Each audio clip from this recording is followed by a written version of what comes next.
Good afternoon, ladies and gentlemen. Due to COVID-19, Committee of Adjustment public hearings are being conducted virtually by electronic means through WebEx Webinar, an online digital platform, and streamed on the Toronto City Planning YouTube channel. Participants who registered in advance will be able to make their presentations to the committee using WebEx Webinar, which is moderated by city staff. Anyone wishing to view the hearing can watch it on YouTube. Participants who have registered in advance will be connecting with their computer, tablet, smartphone, or telephone, and have the option of participating via video or audio only. All participants are automatically muted on entry. When your item is called, each participant is unmuted by city staff, one person at a time. We ask that you mute your devices until you are called on to speak. Those participating by video appearance will be temporarily upgraded to panelist when your item is being held. During this time, your camera will be enabled. You will only be visible during your 5-minute allotted speaking time. At all other times, your video will be disabled and you are reinstated as an attendee. Committee of Adjustment staff will share presentations submitted in accordance with the written submission deadline. Members of the public and applicants are not allowed to use share screen or any other panelist controls during a video appearance.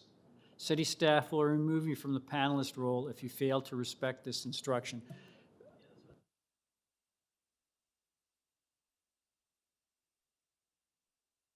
Can I just be excused for a minute?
My apologies, ladies and gentlemen. We'll start up again.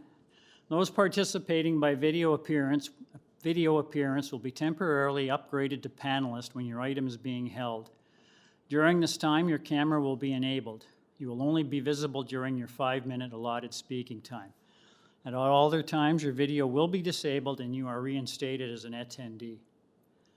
Committee of Adjustment staff will share presentations submitted in accordance with the written submission deadline.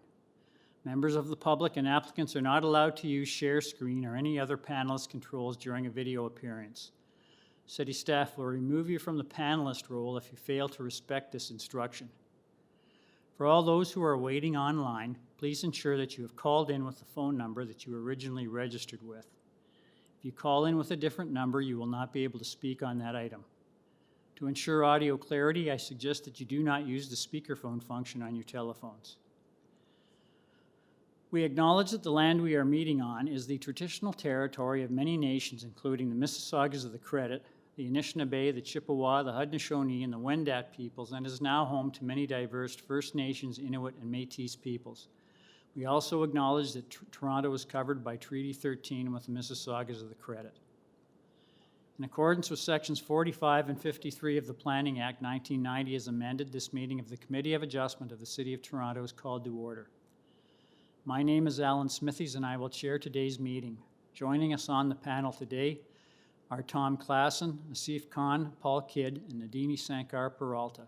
City staff are also present: Simon Lamb, Chris Pereira, Sam Mozignani, Daphne Davis, and Alex Chu. The Committee of Adjustment considers applications for variances from the provisions of the zoning bylaw that apply to property, permission to extend or alter lawful non-conforming uses, and consent to sever property to create new lots. Anyone attending today who wants to receive a copy of the committee's decision must submit a written request for a decision by email. Please ensure that you include your name, address, and email address, because Committee of Adjustment and the TLAB will be sending notifications and appeal updates by email. If you do not agree with the committee's decision, it may be appealed to the Toronto Local Appeal Body, or in some limited circumstances to the Ontario Land Tribunal. Appeal instructions are set out at the bottom of the committee's decision. I will call each item in the order listed on the agenda. Where an application is uncontested, the agent or applicant will proceed with their presentation if desired. When the committee does not require a presentation, applicants are to advise the chair should they wish to speak on the item. The committee may ask questions and or take the matter into the committee for a decision. Each speaker, including the applicant or agent, is given a maximum of 5 minutes to address the committee. I will comment when you are reaching the 5-minute limit. When addressing the committee, please state clearly your name and address. Please remember to confine your remarks to the matters described in the application. The applicant or agent proceeds first and will make their presentation to the committee. Please note that the committee may not entertain revisions to proposals at the hearing today. To ensure that a revised application is accurate and that all those entitled to notice of the application are informed of the changes, the committee may decide to defer the application if it is substantially revised. And individuals either in support or opposed to the application are invited to speak. Committee members may ask questions of each speaker after they have finished their presentation. When all speakers are finished, the applicant or agent has an opportunity to rebut only those issues that were raised by the previous speakers. This marks the end of discussion on the item. The application is then taken into committee for a decision. Are there any committee members here this afternoon who have a conflict of interest they'd like to declare? None. Okay, thank you very much. Ladies and gentlemen, we have a deferral request, which we will start off with. That is for item number 34, 68 Lorraine Drive. And I have the agent, Alvin Tinoco. Are you there? Yes. Yes, sir. Can I get your full name and address, please? Yes, my name is Alvin Tinoco from KCC Architect, representing the client of 68 Lorraine Drive. Okay, thank you, sir. I just have, before we start,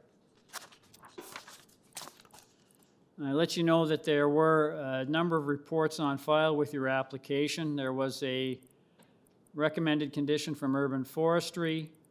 There was a transportation services report of the 4th of August, which had no objection to your application subject to condition. And there was a city planning report of the 4th of August, which was recommending deferral to discuss with them. And there was also a letter from Councillor Filion dated the 11th of August, which was supported planning's recommendation to defer. So I just wanted to ask her if I could get the reason for your deferral. The client wished to change the design. That's why we want to defer this project. Yeah. And you'd like to meet with planning, I presume? Yes, possibly. Okay, thank you. Does the committee have any questions of the speaker? There being none, we have one other person registered to speak on this item. Name is Primo Gazzoli. Are you there? Mr. Chair, Primo is not on the call. Okay, thank you. Sorry. Can I ask a question? Sorry. Yes. Go ahead. So can I be dismissed, or I have to wait my turn until the address come up again? Pardon me? So can I be dismissed now since we defer, or I have to still be here until the address will be called again later? He has to wait until a motion. Okay, well, it depends on what the motion comes back from committee, sir. I'll just ask the committee. Can I get does the committee have any questions of the speaker?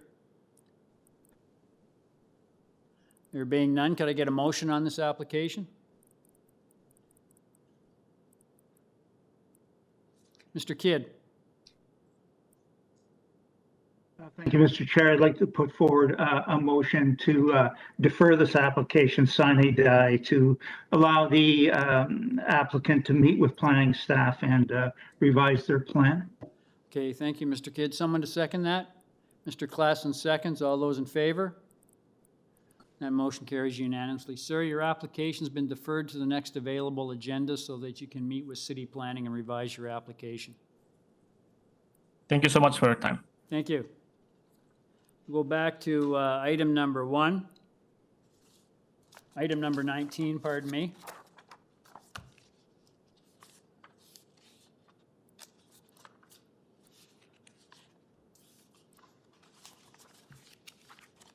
Item number 19 is 469 Deloraine Avenue, and the agent is Richard Wengel. Are you there, sir?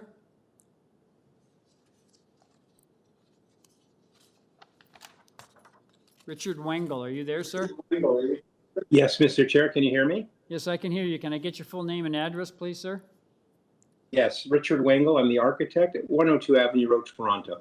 Okay, thank you, sir. Just going through your file, I note there's the only report on file with your application is from Urban Forestry, and they recommending refusing your application as it will result in the removal of a private maple tree.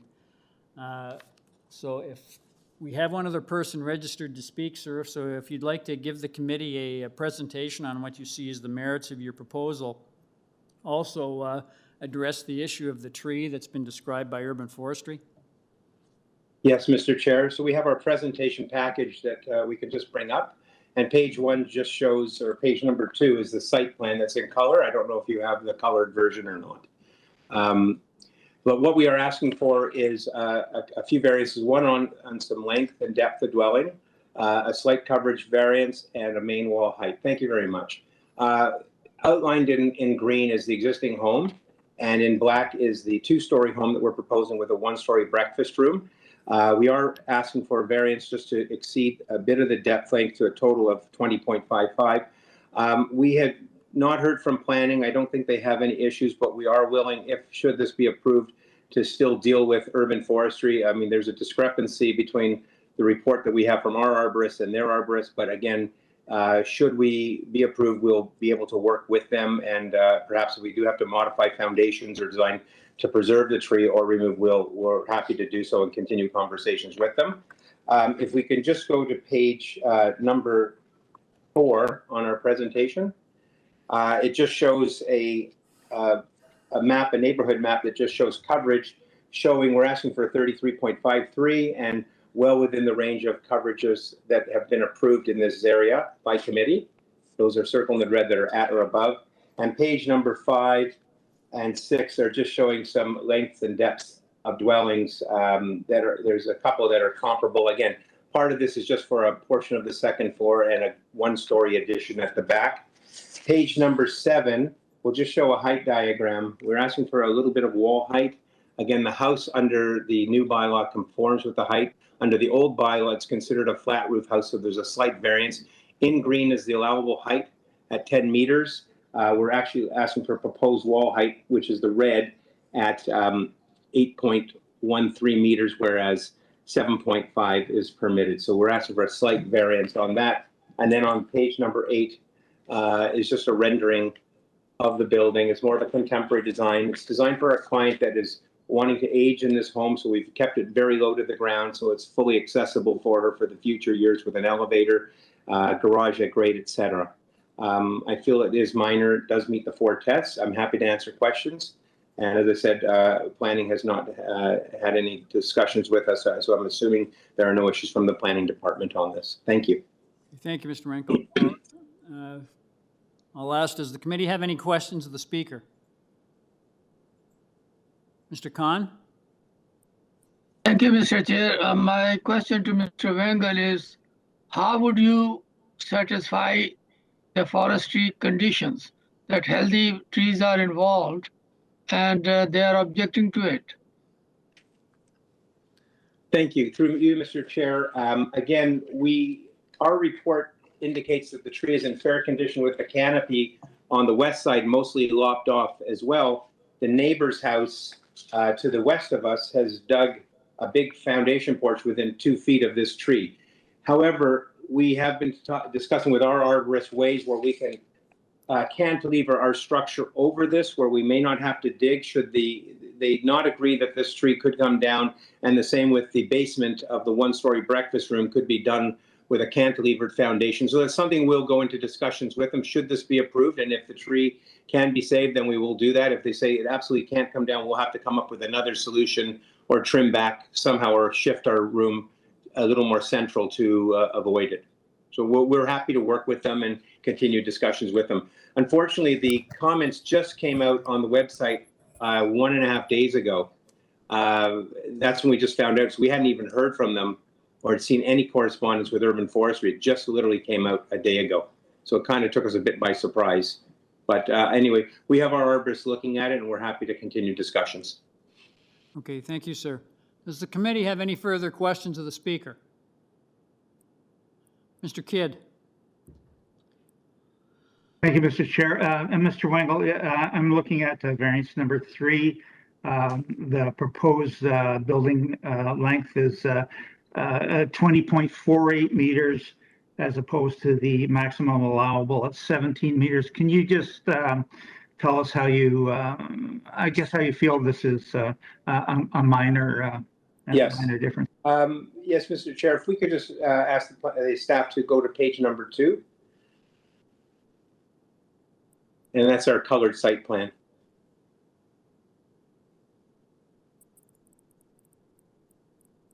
Thank you. Right there. If we could just zoom in towards the back of the house. Thank you. So the outdoor room is not included in the length. It's the 1-story breakfast room. So it's this area that's got the crosshatch, and it's approximately 2.3 meters long, and it goes beyond the house. So our actual main wall of our house, of the 2-story house, is approximately 1 meter past the 17 meters.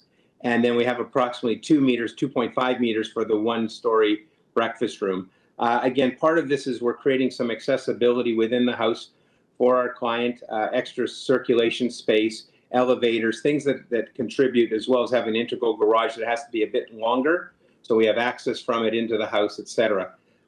Again, working to the west side of the lot, which is the right-hand side, the neighbor to the right has an elevated ground floor, where our ground floor is actually just 1 step out of the ground. Where it says covered veranda, that's up approximately 5 feet, 5.5 feet out of the ground. So there's a roof on that as well that's covered. So our 1-story breakfast room is kind of in line with that. And we felt that was reasonable given the structure that's at the back. And we've kept it to the west side, trying to line up in that sense. The house itself at the 2-story component goes approximately 1.4 meters past their existing 2-story. But again, they have that big, large covered veranda that kind of projects.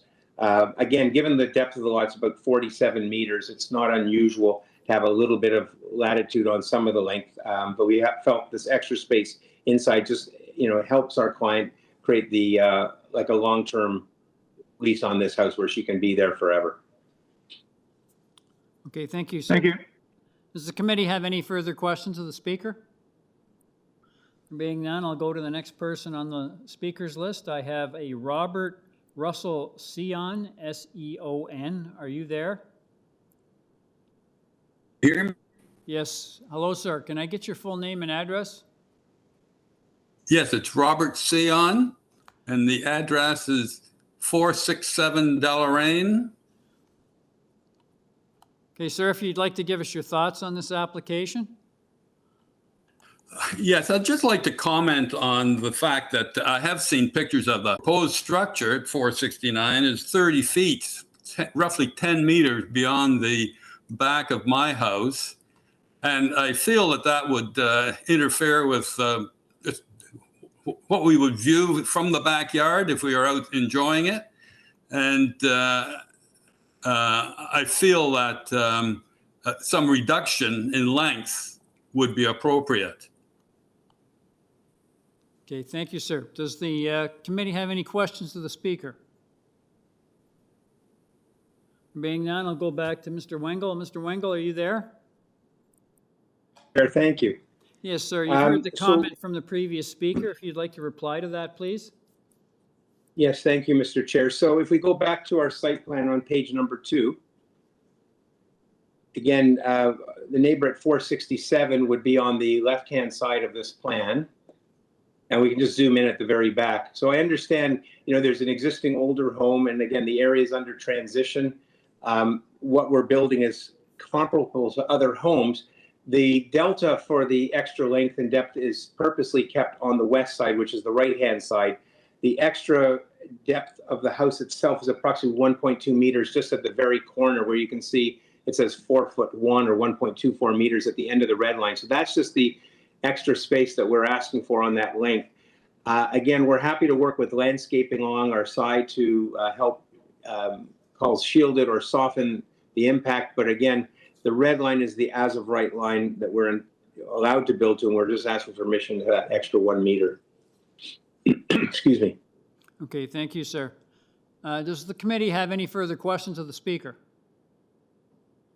There being none, could I get a motion on this application, please? Mr. Klassen? Yes, thank you, Mr. Chair. So I've listened to the applicant and the neighbor and looked at the documents and in review, given other similar approvals, I would move that this is minor. It is in keeping with the 4 tests. So I'll move to approve it, and obviously it'll be subject to urban forestry, and they'll work things out Okay, thank you, Mr. Klassen. on the tree. Someone to second Thank you. Mr. Klassen's motion? Ms. Sankar seconds. All those in favor? Opposed? Mr. Khan dissenting. Sir, your application has been approved, subject to urban forestry conditions. Thank you, Mr. Chair. Thank you. We're on item number 20, 69 Donegal Drive. I have 2 people registered to speak. The agent is an Albert Yerushalmi. Are you there?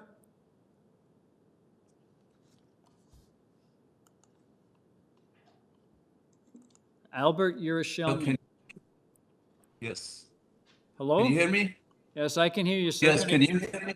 Yes, can I hear? Yes, Can I get your full name and address, please? yes, my name is Albert Yerushalmi. I'm the agent for the owner at 69 Donegal Drive. Address is 34 Pheasant Valley Court, Markham, Ontario. Okay, thank you, sir. I just going through your file, I note that the only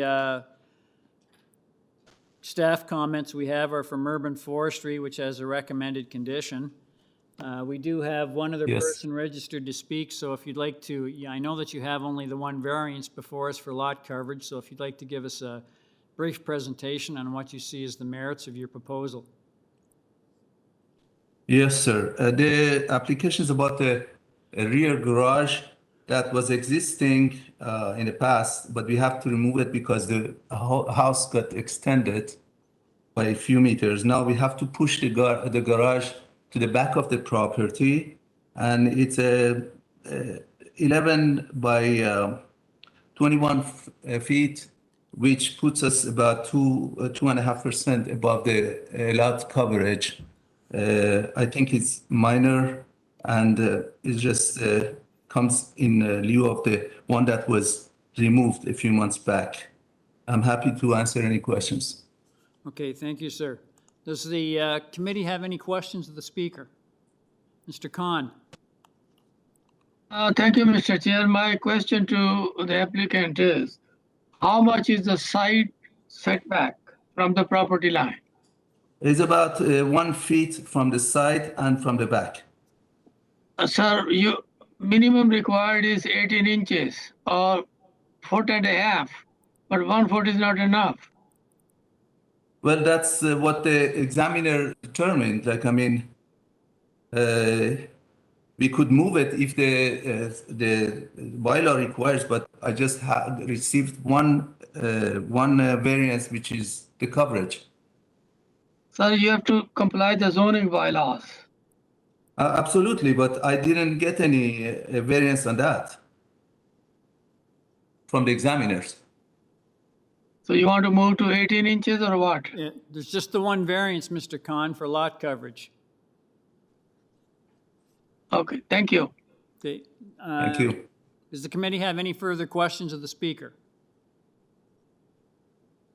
Being none, we'll go to the next person on the list. I have an Omar Sakadina or Ayesha Sakadina.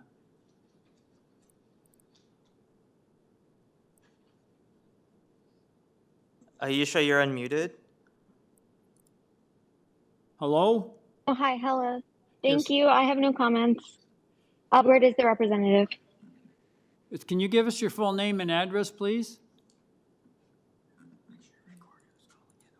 One of the owners of 69 Donegal. Can I get your address, please? Your name and address. 16, yeah, it's 529 Conservation Drive, Brampton, Ontario. Okay, if you'd like to tell us what your thoughts are about this application? It was a late purchase. Albert is my representative, so I align with his views. Thank you. Okay, thank you. Does the committee have any questions of the speaker? There being none, go back to the agent. I guess is there anything you'd like to say to the previous speaker? She's the owner of the property. Oh, She's okay, not somebody that objects it. Okay, Yeah. thank you. No further questions of the speaker then. Can I get a motion on this application, Ms. Sankar? Yes, through you, Mr. Chair. I think the application is pretty self-explanatory, and I believe it meets the 4 tests. I'll motion to approve this application and subject to forestry. Okay, thank you. Someone to second, Ms. Sankar, Mr. Klassen seconds. All those in favor? That motion carries unanimously. Sir, your application is unanimously approved, sub-urban forestry conditions. Thank you very much. Thank you. Now on item number 21, 227 Old Forest Hill Road. I have one person registered to speak. That's Drew Laszlo, the agent. Are you there, sir? I am. Good afternoon. I'm Drew Laszlo, agent for the owner. 193 Roe Avenue is my address. Thank you. Thank you.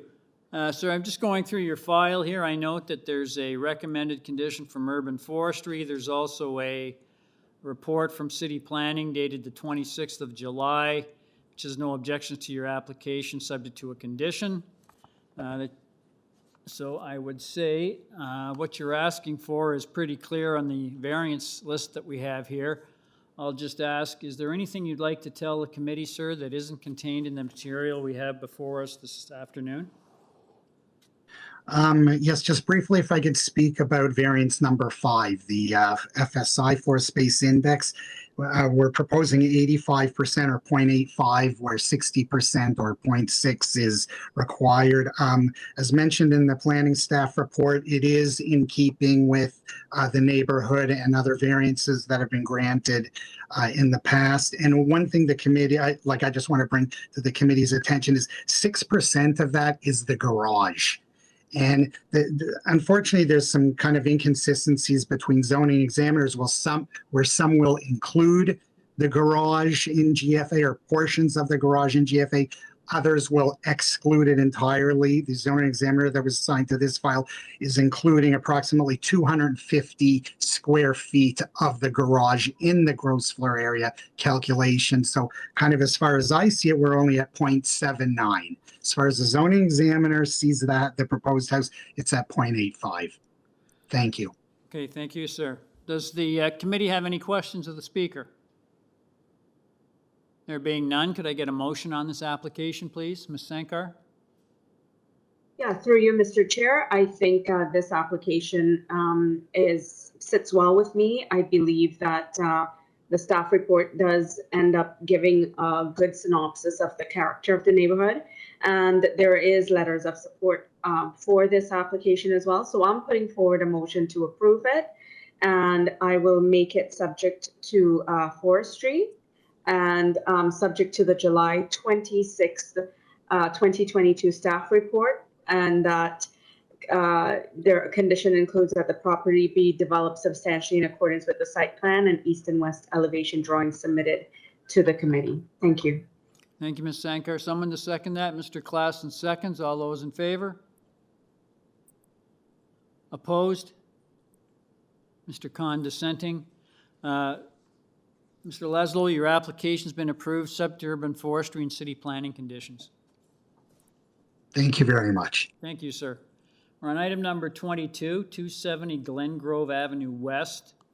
I have one person registered to speak. It's Enzo Locasano is the agent. Are you there, sir? Yes, I am. Sir, can I get your full name and address, please? It's Enzo Locasano at 130 Bridgeland Avenue in Toronto, and I am the agent for the application. Okay, thank you, sir. I've just gone through your file. I note that there are no staff comments or recommended conditions on file with your application. It's pretty clear what you're asking for in the variances that you have before us. Is there anything you'd like to tell the committee that isn't contained in the material we have before us this afternoon?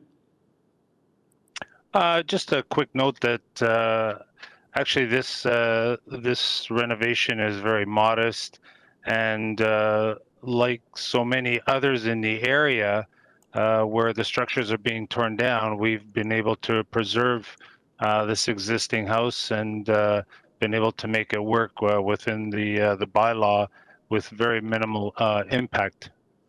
Okay, thank you, sir. And that's it. Thank you. Does the committee have any questions of the speaker? Ms. Sankar? Yeah, through you, Mr. Chair, I think I'd just like a little explanation for variance number 2 in the floor space index. Well, again, the floor space index, as you know, this is a 0.35 zone.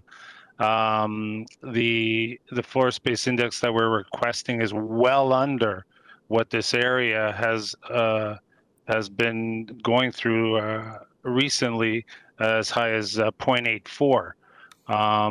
Again, we don't have length. We don't have, the side yards are all existing setbacks. We don't have landscape issues.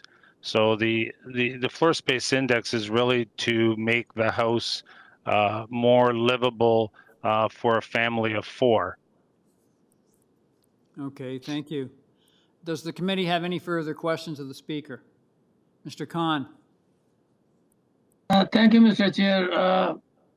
I will follow Ms. Sankar's question of variance number 2.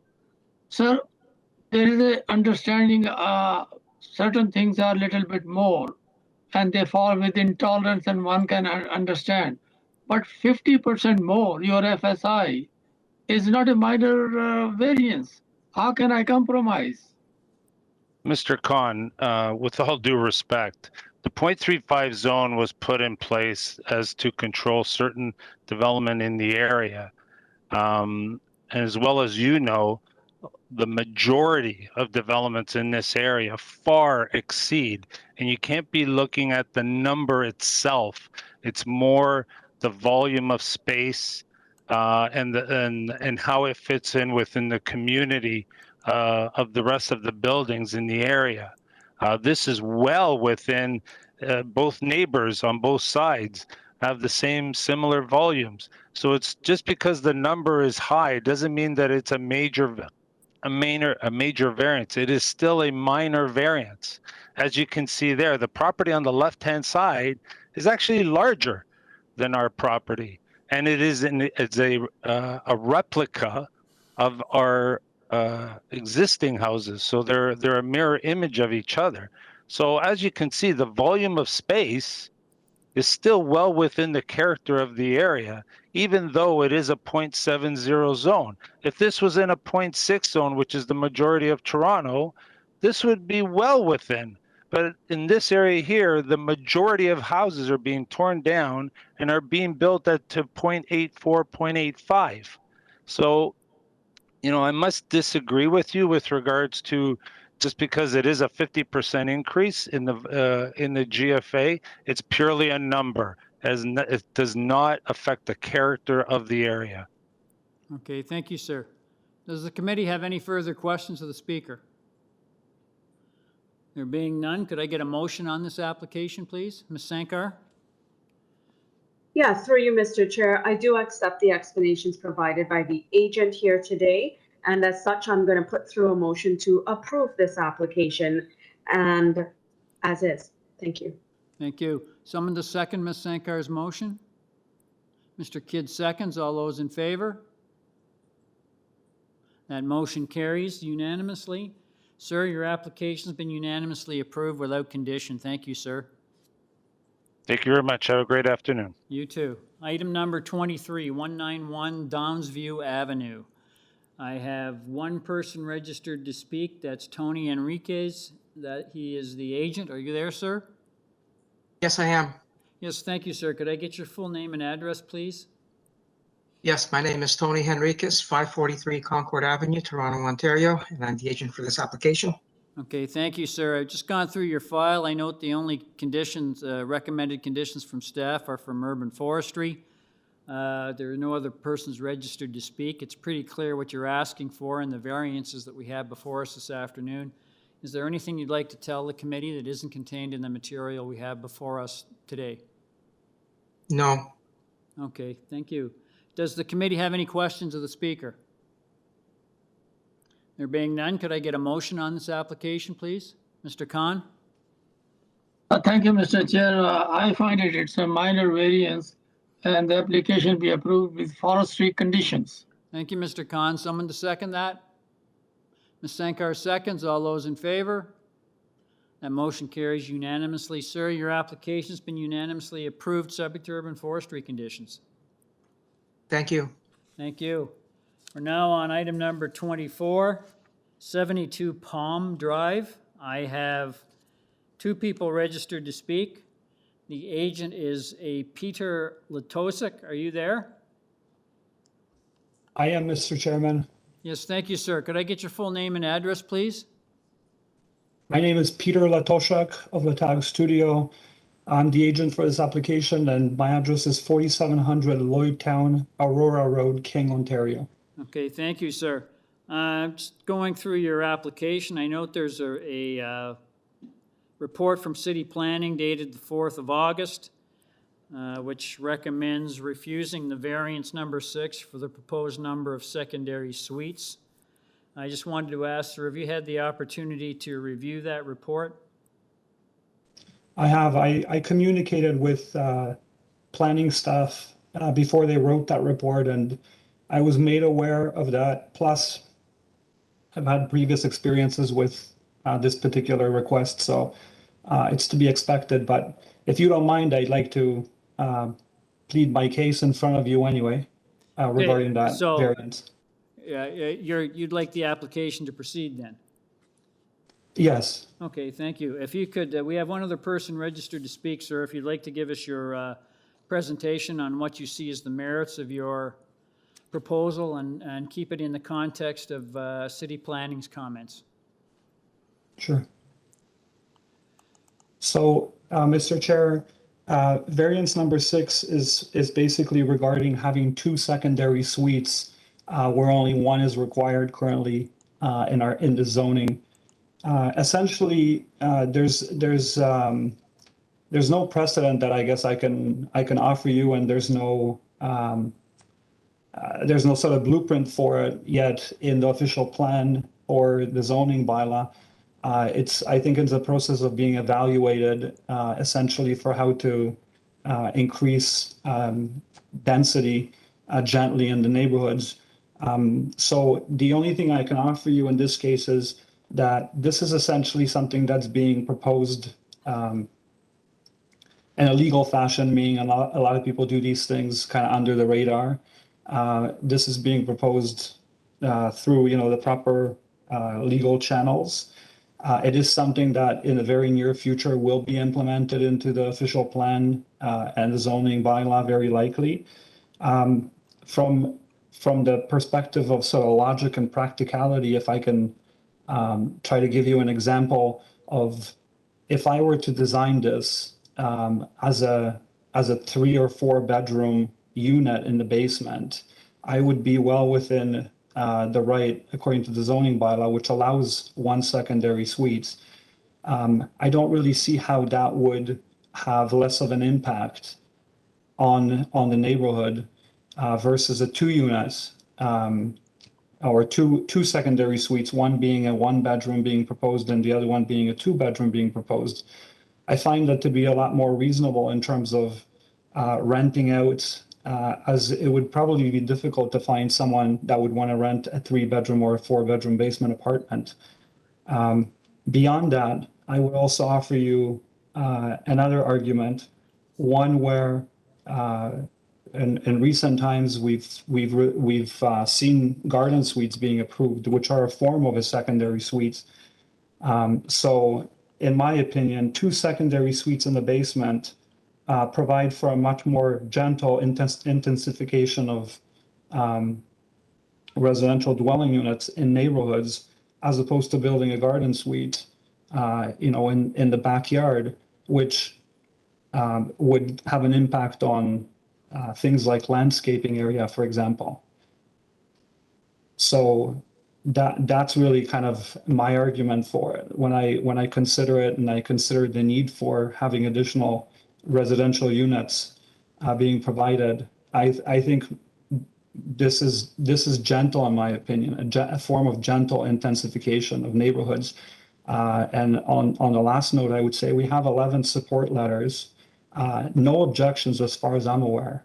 And specifically, the support letters mention the 2 secondary suites and how much they are essentially in support of them. That the community is essentially voicing his opinion in a positive way towards this. So you, as the committee, have the power to approve this, to see,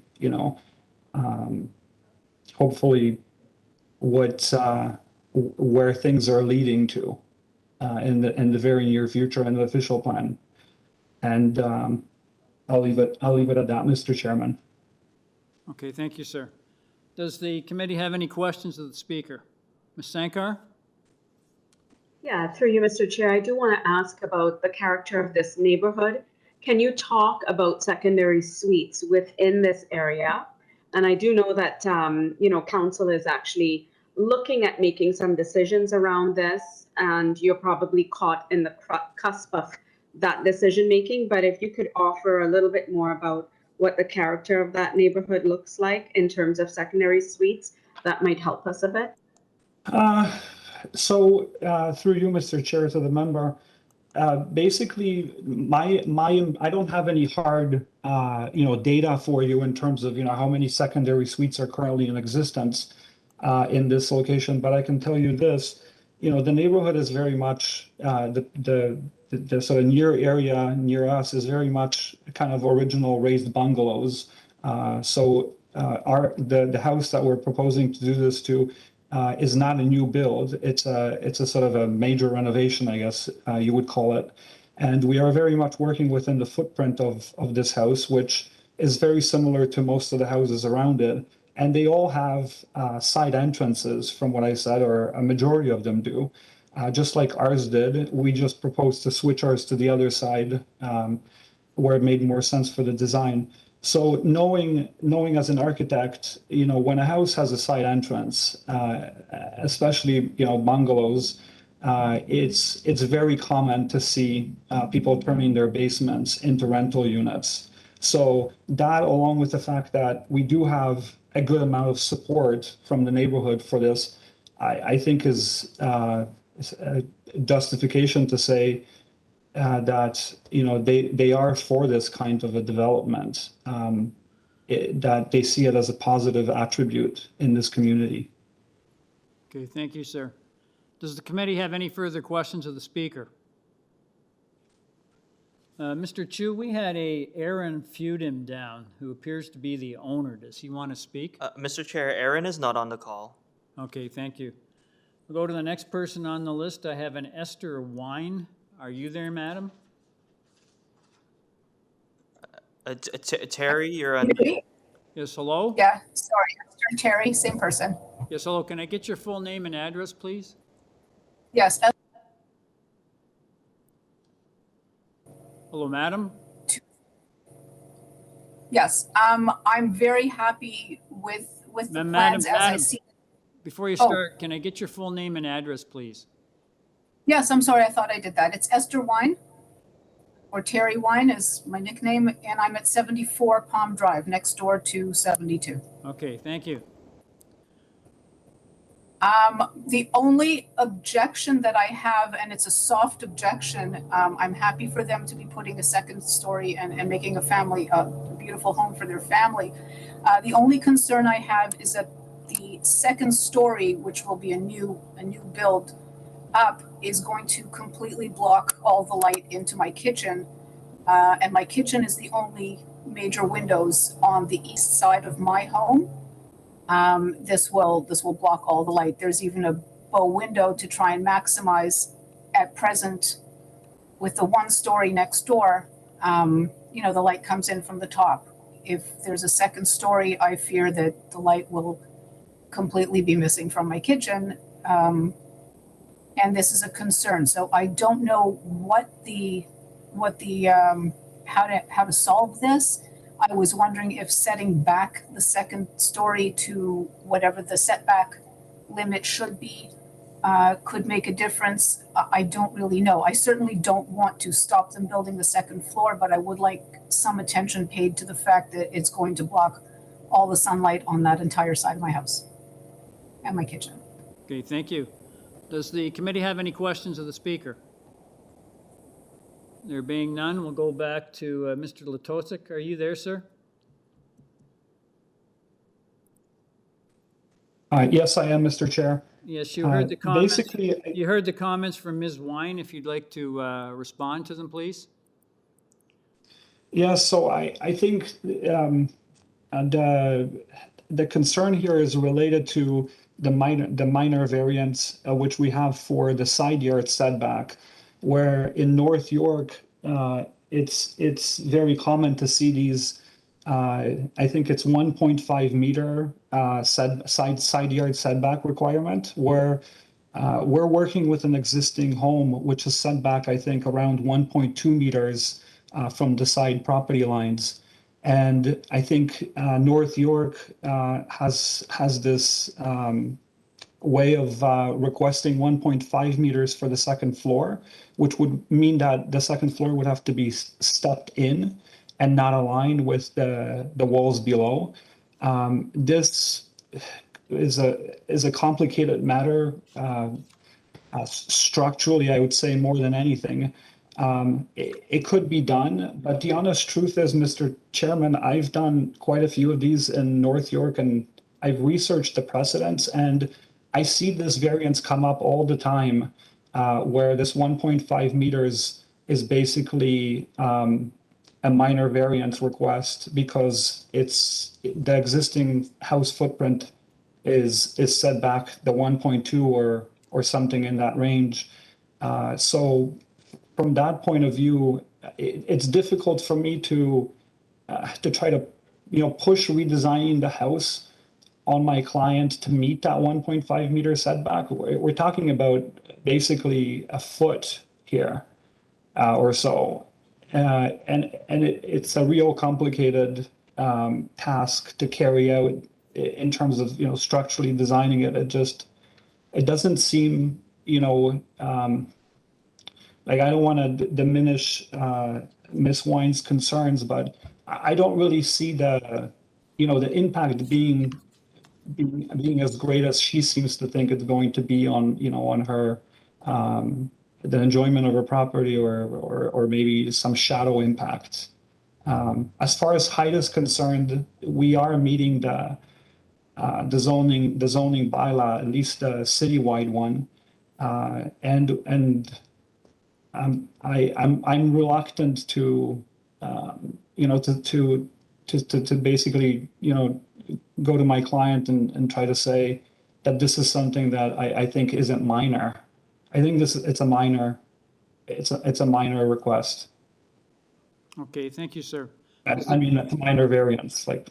Thank you. Does the committee have any questions of the speaker?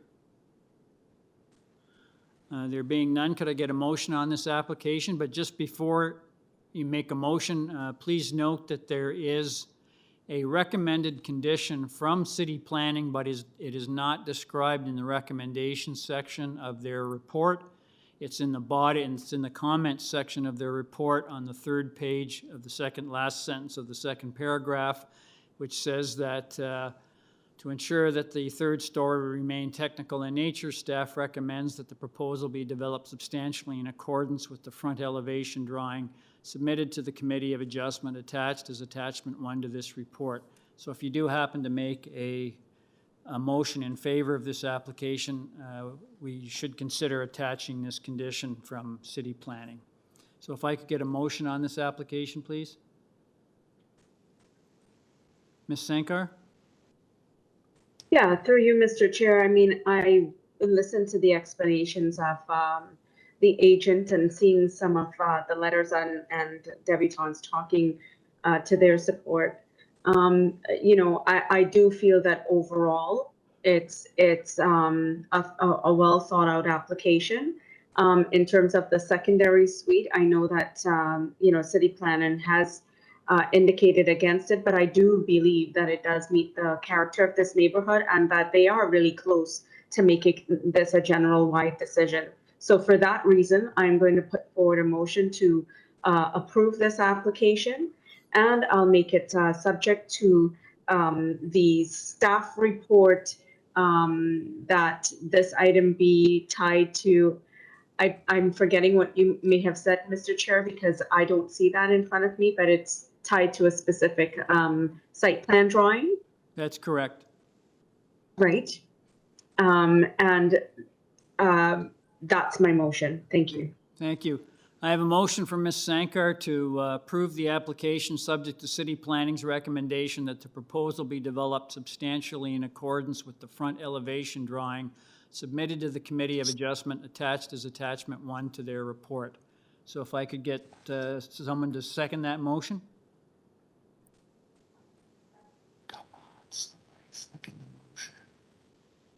No one to second that motion. Can I get another motion? Mr. Klassen? Yes, thank you, Mr. Chair. I'll move that the variance 6 be rejected, that the other variances be approved, and the staff condition in regard to site plan also be included. Thank you. Thank you, Mr. Klassen. I have a motion from Mr. Klassen to refuse variance number 6 and also adopt the city planning report to build according to the approved plans. Someone to second that motion? Mr. Kidd seconds. All those in favor? Opposed? We have a tie vote. So I will support Mr. Klassen's motion, so that motion carries.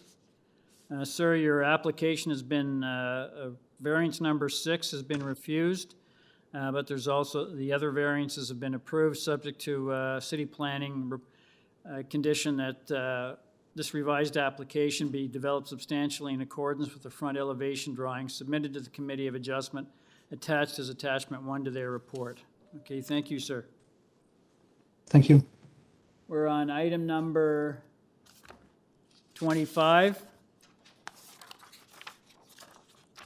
53 Roberta Drive. I have one person registered to speak. That is Naveed Arbabi. Are you there? Yes, this is Naveed Arbabi from Banana Art Design Studio, 2017 Avenue Road. Yes, thank you, sir. Just going through your file here, I note that there is a letter on file, a report on file from Transportation Services dated the 4th of August of this year. They have no objections to your proposed driveway width. We have no other persons registered to speak on this application. You have, I think the 5 variances you're requesting are pretty clear to the committee. So if there's anything you'd like to tell the committee that isn't contained in the material we have before us today, would you like to let us know now, please? The only thing I would like to mention is in regards to the building length and depth. These have been actually proportionate to the neighboring houses at number 51 and 55. Number 51, the house as measured on the survey, because they have a garage on the longer side, it's 21.81 meters. And towards the number 55, where our building length is actually 18.16, their house is 17.5. So we are not actually proposing 19.82 for the entire width. It's only for portion of the house where we have the extension and the bay window. Our coverage is in keeping with the new proposals in the area. There have been several approved within the same range or even higher. And also the building height, as you know, it's under the old bylaw. Under the new bylaw, we are actually below the 10 meters. So we are only at 9.65 because there is close to 0.7 meter difference between the center line of the road and the garage. Okay, thank you, sir. Does the committee have any questions of the speaker? There being none, could I get a motion on this application, please? Mr. Khan?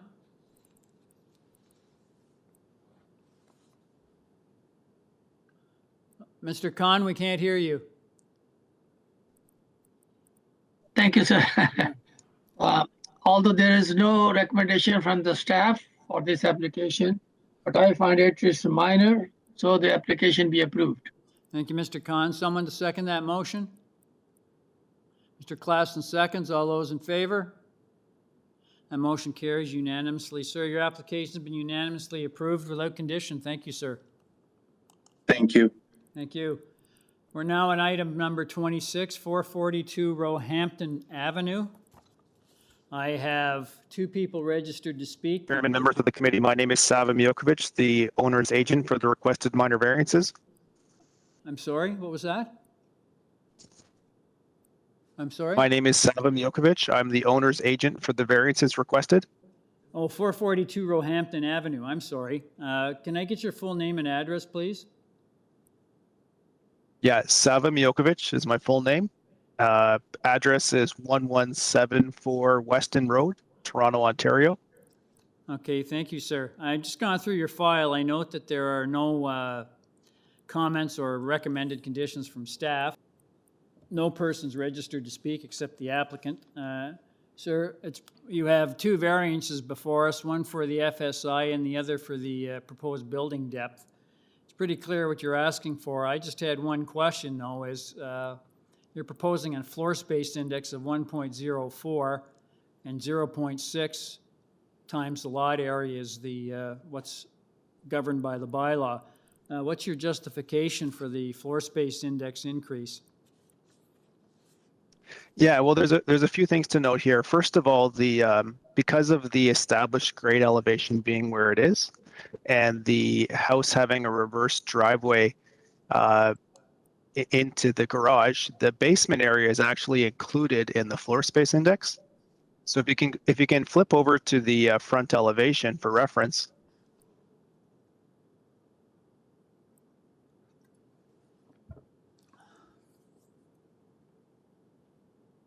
There it is there, yeah. So that's actually a reverse driveway leading down to the garage. However, the garage isn't far enough below grade that it's not excluded from the GFA calculation. So if you go to page number 3,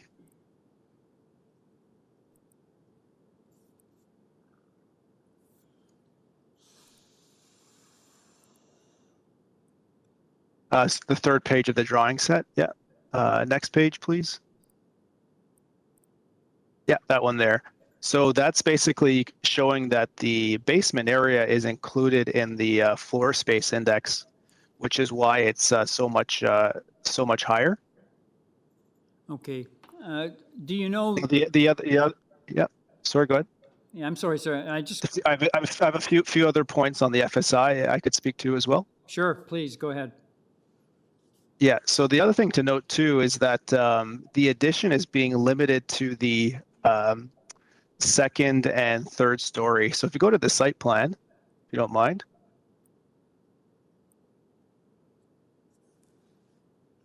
Yeah, so you can see there's an addition at the topmost story, which is the second story, and then there's a small addition at the first story.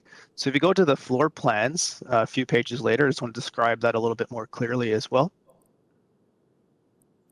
Yeah, next page, please. Next page.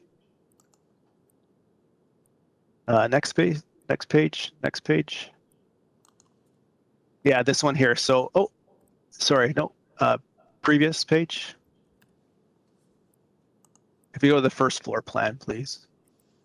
So not this page, but the previous page. Yep.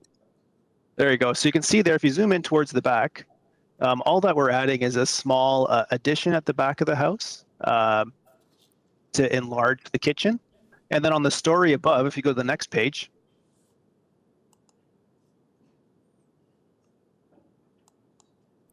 and you can go to the back of the house, please. If you pan over to the back of the house, you'll notice there's also a small addition at this story. So in total, we're actually only adding 21 square meters over 2 stories. So the additional floor space index is very small, so won't have a big impact on it from a planning perspective. And probably the last point I'd have to make regarding the FSI is that in the R zone where 0.6 is allowed, you're actually permitted to create a rear addition up to a maximum floor space index of 0.69. So when we factor that into the proposal, the difference is actually only plus 35% as opposed to plus 44%. And last but not least, we have consulted our neighbors, including our immediate neighbor, with the shared party wall, and we've submitted 5 signatures of support from our neighbors. Okay, thank you, sir. Just out of curiosity, do you know what the floor space index would be if you excluded the garage area or the basement area? Yeah, I do. Yeah, I do have that here, actually. It would be 72%. Okay. So 3% greater than the 69. Okay, thank you, sir. Does the committee have any further questions of the speaker? Mr. Khan? Thank you, Mr. Chair. Sir, this building is a semi-detached house? That's correct. Thank you. Any further questions of the speaker? Could I get a motion on this application, please? Mr. Klassen? Yes, thank you, Mr. Chair. This is minor. It does meet the 4 tests. I'd like to move to approve this application. Thank you, Mr. Klassen. Someone to second that? Ms. Sankar seconds. All those in favor? That motion carries unanimously. Sir, your application's been unanimously approved without condition. Thank you. Have a great day. Thank you. Item number 27, 44 Fairbank Avenue. I have one person registered to speak. That's Angus Skeen. He's the agent. Are you there, sir? Yes, I am. Can I get your full name and address, please, sir? Yes, it's Angus Skeen, 142 Glendale Avenue, Toronto, M6R 2T2. Okay, thank you, sir.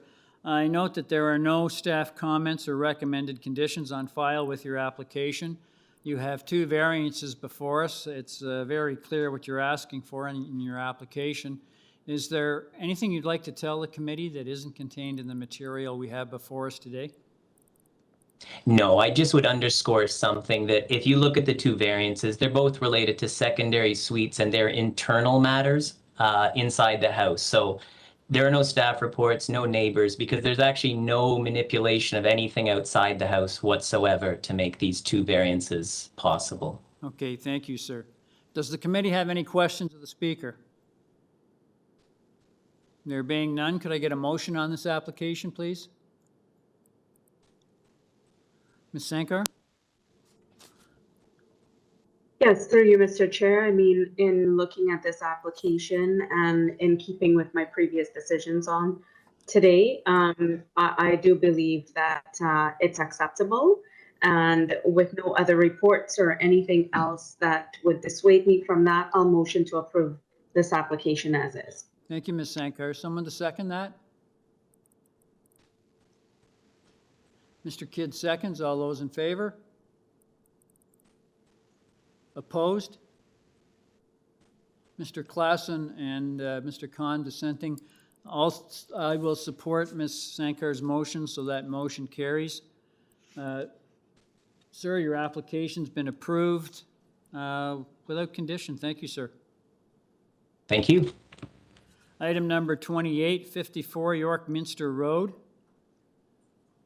Let's see, 28, 40, 54 YORKMINSTER Road. I have one person registered to speak, the agent, Andrew Sun. Are you there? Yes.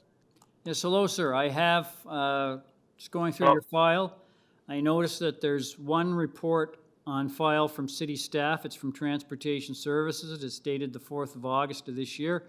They have no objections to your proposed driveway width. We have no other persons registered to speak. It's pretty clear what you're asking for in the variances we have before us. Is there anything you'd like to tell the committee, sir, that isn't contained in the material we have before us this afternoon? No, I'm good. Unless the committee member has some question, I'm happy to answer. Okay, thank you, sir. Does the committee have any questions of the speaker?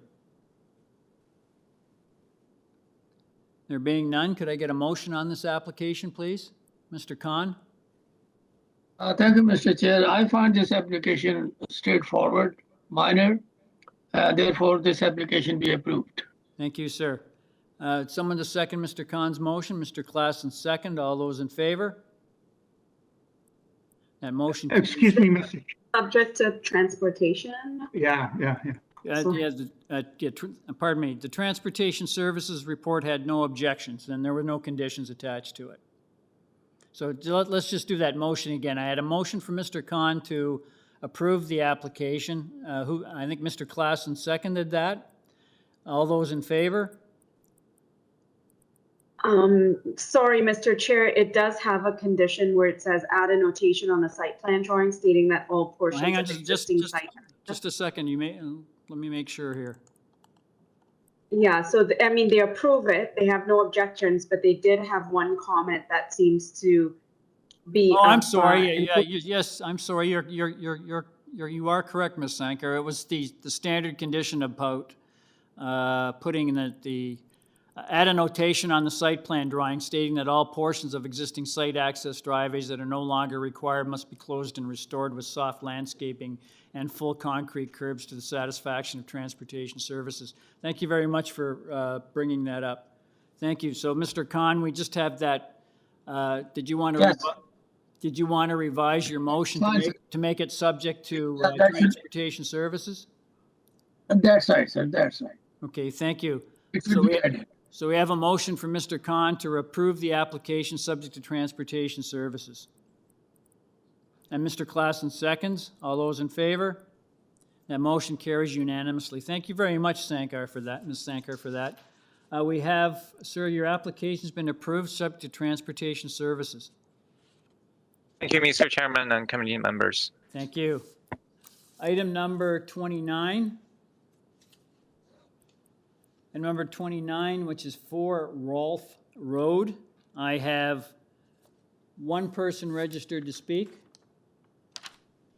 That is a Trevor Keir. Are you there, sir?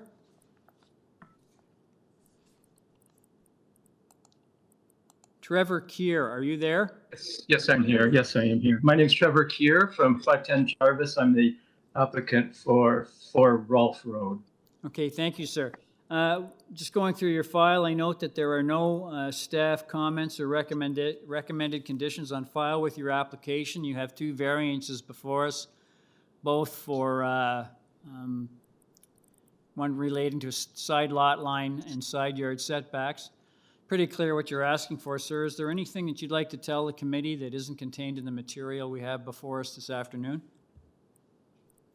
No, not really. Just that it's a very minor, very minor variances. It's just about getting the addition, which is a basement addition, 6 inches closer to the property line to line up with the existing house. Otherwise, if there's any questions, I'll be happy to answer them. Thank you, sir. Does the committee have any questions of the speaker? There being none, could I get a motion on this application, please? Mr. Kidd? Thank you, Mr. Chair. I think the requested variances are minor in nature, and I'd like to put forward a motion to accept the application without condition. Thank you, Mr. Kidd. Someone to second that? Mr. Khan seconds. All those in favor? That motion carries unanimously. Sir, your application has been unanimously approved without condition. Thank you, sir. Thank you very much. Thank you. Item number 30, 123 Estelle Avenue. And the agent is the Marin Zabzuni. Are you there? Hi, Marin Zabzuni here at 1140 the Queensway. Yes, thank you, sir. I just wanted to ask, I note that there are 2 reports on file with your application. There's a very lengthy city planning report, and there's also a letter from Councillor Filion dated the 11th of August, which supports the recommendations from city planning and also wants the coverage reduced. I note that the city planning report dated the 4th of August makes a number of recommendations to modify a number of the variances. I just wanted to ask, sir, have you had the opportunity to review these reports? Yes, and we have worked closely with Planning Department. We submitted revised drawings ahead of their deadline for review. So we reduced the building width by 2 feet, 1 foot on each side, reduced the coverage to 32%. Sir, if you're proposing to make changes, can we read them into the record? Let's go one by one and get them all out in the open, so we've got everything clear. So if you can start at the beginning. So it's on the waiver we submitted actually, and I believe it's already uploaded. But we can go over that if you'd like. Yes, if you could, please. One moment. Yeah. Start with, I guess, if you could start with, I guess it's variance number 1 you're proposing Item 1? to change? Yes. Okay, let's start with that. So the proposed rear deck was 0.9 meters for the north side lot line, and now it is 1.5 meters. So we improved and made the setback larger. Okay, what's next? Number 2, the proposed front deck is 0.9 meters from the south side lot line, and we revised this to 1.2 meters. Okay, thank you. Next one. Number 3, the proposed rear deck projects 4.29 meters from the rear wall, and now it is 4.14 meters. Okay, thank you, sir. Next one. Number 4, the proposed platform is 0.91 meter from the south side lot line, and we revised this to 1.2 meters. Okay, thank you. Next one. Number 5, the proposed platform is 0.91 meters, and we revised this to 1.2 meters. Okay, next one. Number 6, the proposed front yard landscaping area is 49.96%, and we removed this variance completely. Okay, so variance number 6 is deleted. Yeah. Okay. Number 7. Okay, thank you. Yeah. Number 7, the proposed lot coverage is 34.06%, and we reduced that to 32.05%. Okay, just a moment. 32.05%? Yes. Okay, next. Number 8 remains the same. Okay, Number 9, the proposed height of the side exterior main walls facing a side lot line is 9.28 meters, and we reduced this to 8.82 meters. okay, thank you. Number 11, the proposed building length is 24.41 meters. We reduced this to 19.18 meters. Hang on. What was it originally? 24.41 meters. Okay, and you reduced it to which? 19.18 meters. Okay, 19.18 meters. Correct. Okay, Number 12, the proposed building depth was 24.16 meters, and we reduced it to 19.20 meters. 19.20. Correct. Okay, Number 14, the proposed north side yard setback is 0.91 meters, and we improved this to 1.2 meters. okay, thank you.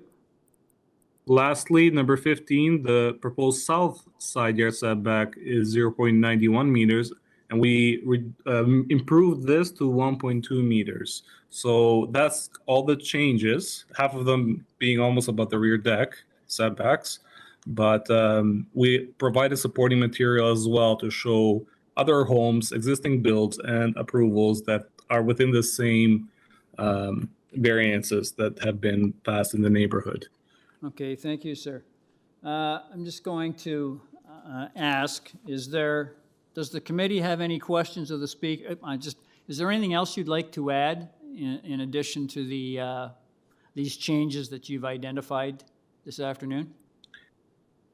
So they're quite significant. We went down to 32% lot coverage as council recommended and as planning recommendation. Building width is now 1.2 meters on both sides for both side yard setbacks. So this is very common in the neighborhood, and I believe we've made significant changes and efforts to make sure that the proposed dwelling fits in within the neighborhood and meets the 4 tests. Okay, thank you, sir. Does the committee have any Thank you. questions of the speaker?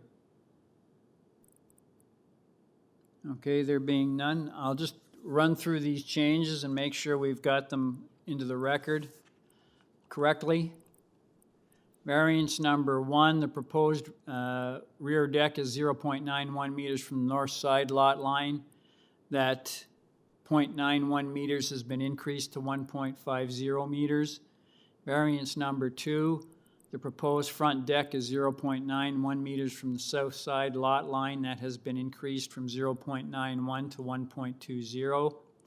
Variance number 3, the proposed rear deck projects 4.29 meters from the rear wall. That has been reduced to 4.14 meters.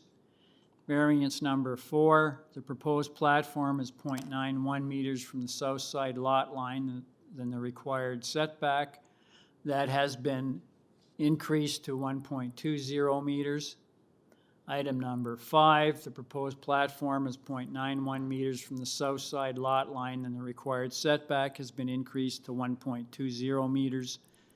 Variance number 6, which is the proposed front yard landscaping, is 49.96%, has been eliminated. Variance number 7, the proposed lot coverage of 34.06% has been reduced to 32.05%. Variance number 8 stays the same. Variance number 9, the proposed height of the side exterior main walls facing a side lot line is 9.28 meters. That has been reduced to 8.82 meters.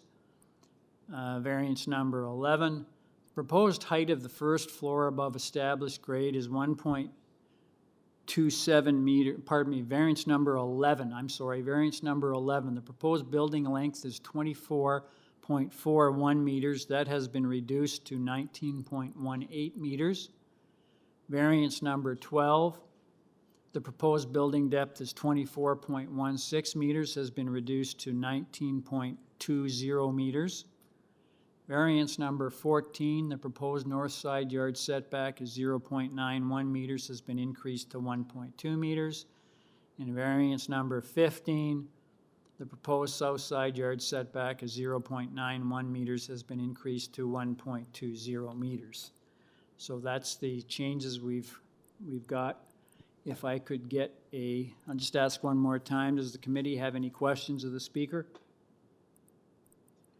There being none, could I get a motion on this application, please? Mr. Khan? Thank you, Mr. Chair. Mr. Chair, there are 16 variances, and most of them have been rectified, modified, as read by you recently, and it meets the staff criteria of approving this application. So I move this application be approved. Thank you, Mr. Khan. I have a motion from Mr. Khan to approve this revised application. Someone to second that? Mr. Kidd seconds. All those in favor? That motion carries. Sir, your revised application has been approved without condition. Thank you, sir. Thank you. Thank you. We are now on item number 31, 28 McRae Drive. I have one person registered to speak. That is Saba Al Mathno. Are you there? Yes, I am, sir. Yes, can I get your full name and address, please? Sure. Saba Al Mathno from QBS Architects, 1670 Bayview Avenue, Unit 401. Okay, thank you, sir. Thank you, madam. I'm just going through your through the application here. I note that there is a transportation services report dated the 4th of August. And let me just dig it up here. It's recommends refusing the application. Have you had the this is for the, I guess, the front yard parking space. Have you had the opportunity to review that report, madam? Yes, I did, although it came late after the deadline of submitting the supporting documents. So I would like to explain that this situation has been an existing situation, and McRae Drive is a very unique street here in Leaside. Most of the neighbors have the exactly same situation. Something specific to our clients that there is a mutual agreement between the two neighbors that signed between, I believe it was 1995, is both neighbors will use the right of way basically to park their cars.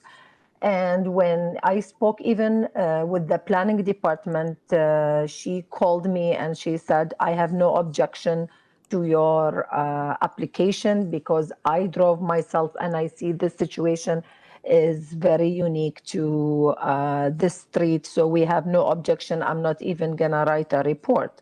So the only hurdle is now the transportation. This is an existing situation that my clients have been going through since the 90s, and we have no objection from any of the neighbors.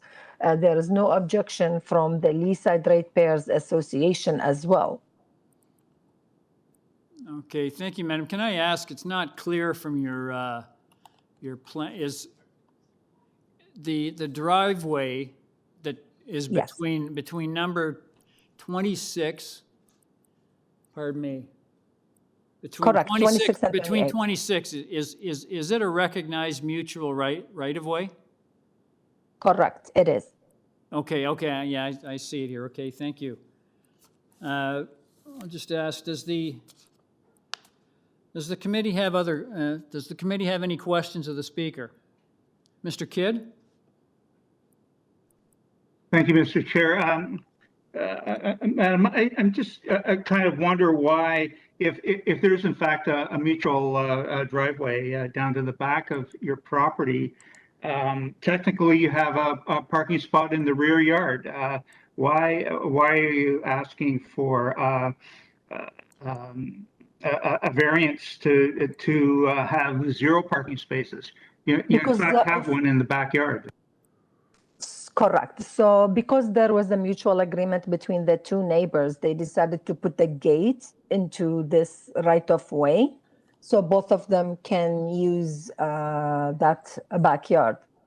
So hence this variance came.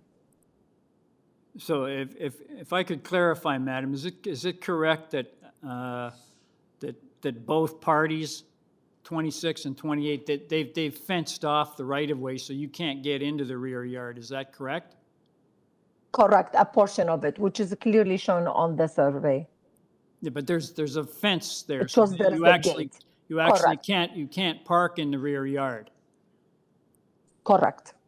Okay, thank you. There's a fence and a gate, correct.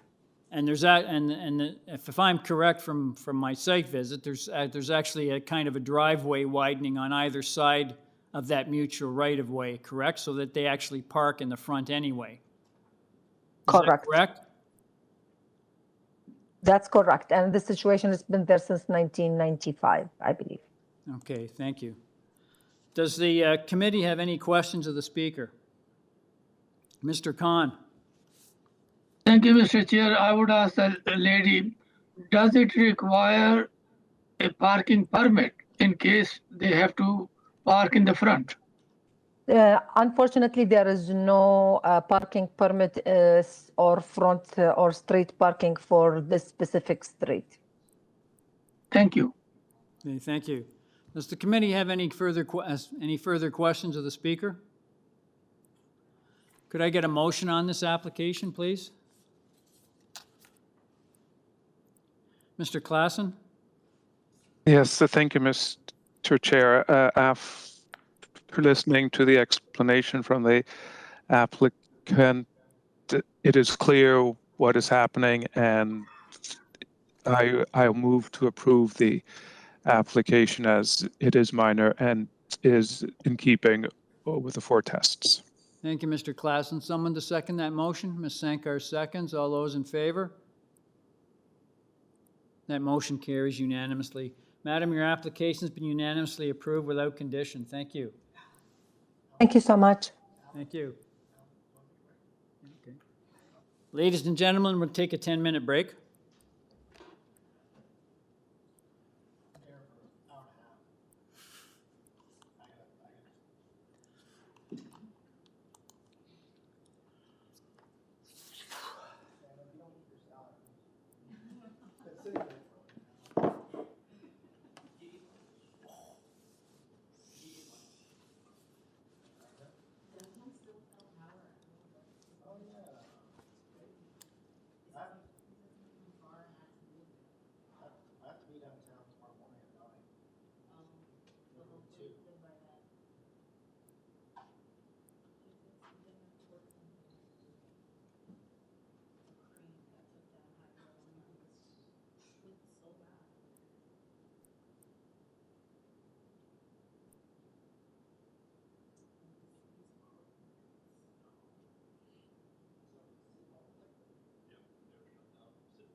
I found it.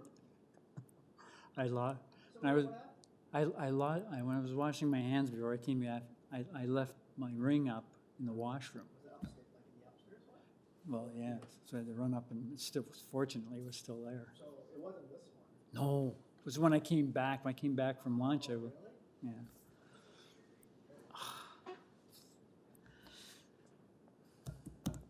was at a dock once, and there was a boat, and then all of a sudden, a couple of police cars showed up, and you could see them with a net trying to push stuff up. And I said, what's going on? He said, we lost something. It fell off. Oh. I said, oh, what was it? He goes, I can't tell you, but I would have rather lost my wife's wedding. So I think he dropped his gun. Oh, really? They had a metal detector in the water. Oh. And a net, so they were trying to find Ooh. Oh, shit. So now you've got this loaded gun. Oh, shit. Oh. No. So they're frantically trying. That's what I suspect it was. They had a metal detector and a net. That's what I suspect. Yes. That's what I would suspect it would be, yeah. I'd rather lose my wedding ring. Ooh. I guess we can start up, Alex.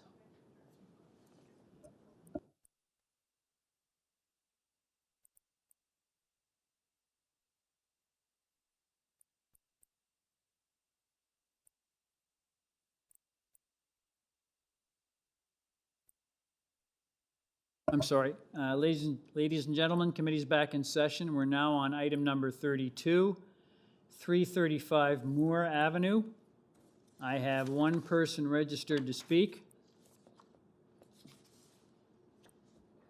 And the agent is Len Angelici. I'm here. Yes, hello. Can I get your full name and address, please? Yes. My name is Len Angelici, 270 Sherman Avenue North, Hamilton, Ontario, L8L 2P6. Okay, thank you, sir. Excuse me, 6N4. My apologies. Okay, thank you, sir. Just going through your file, I note that there are no staff comments or conditions on file with your application.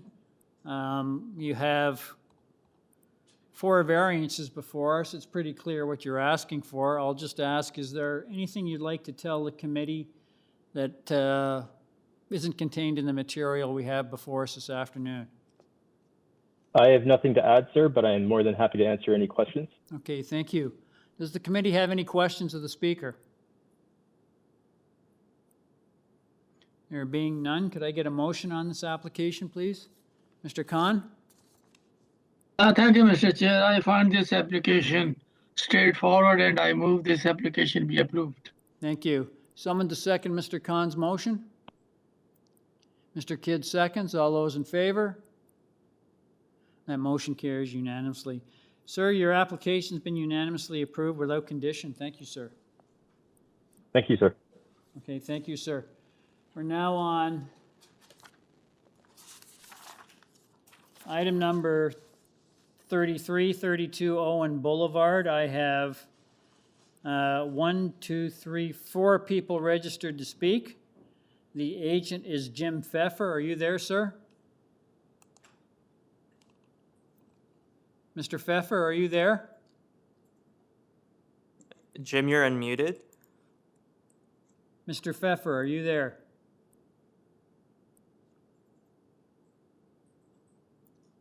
Jim Pfeffer, are you there?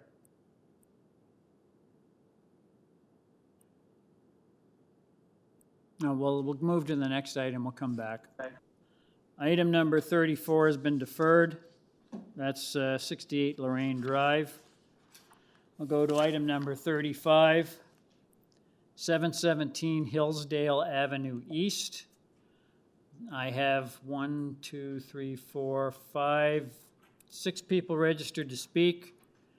The agent is Bill Oughtred, Oughttred. Are you there, sir?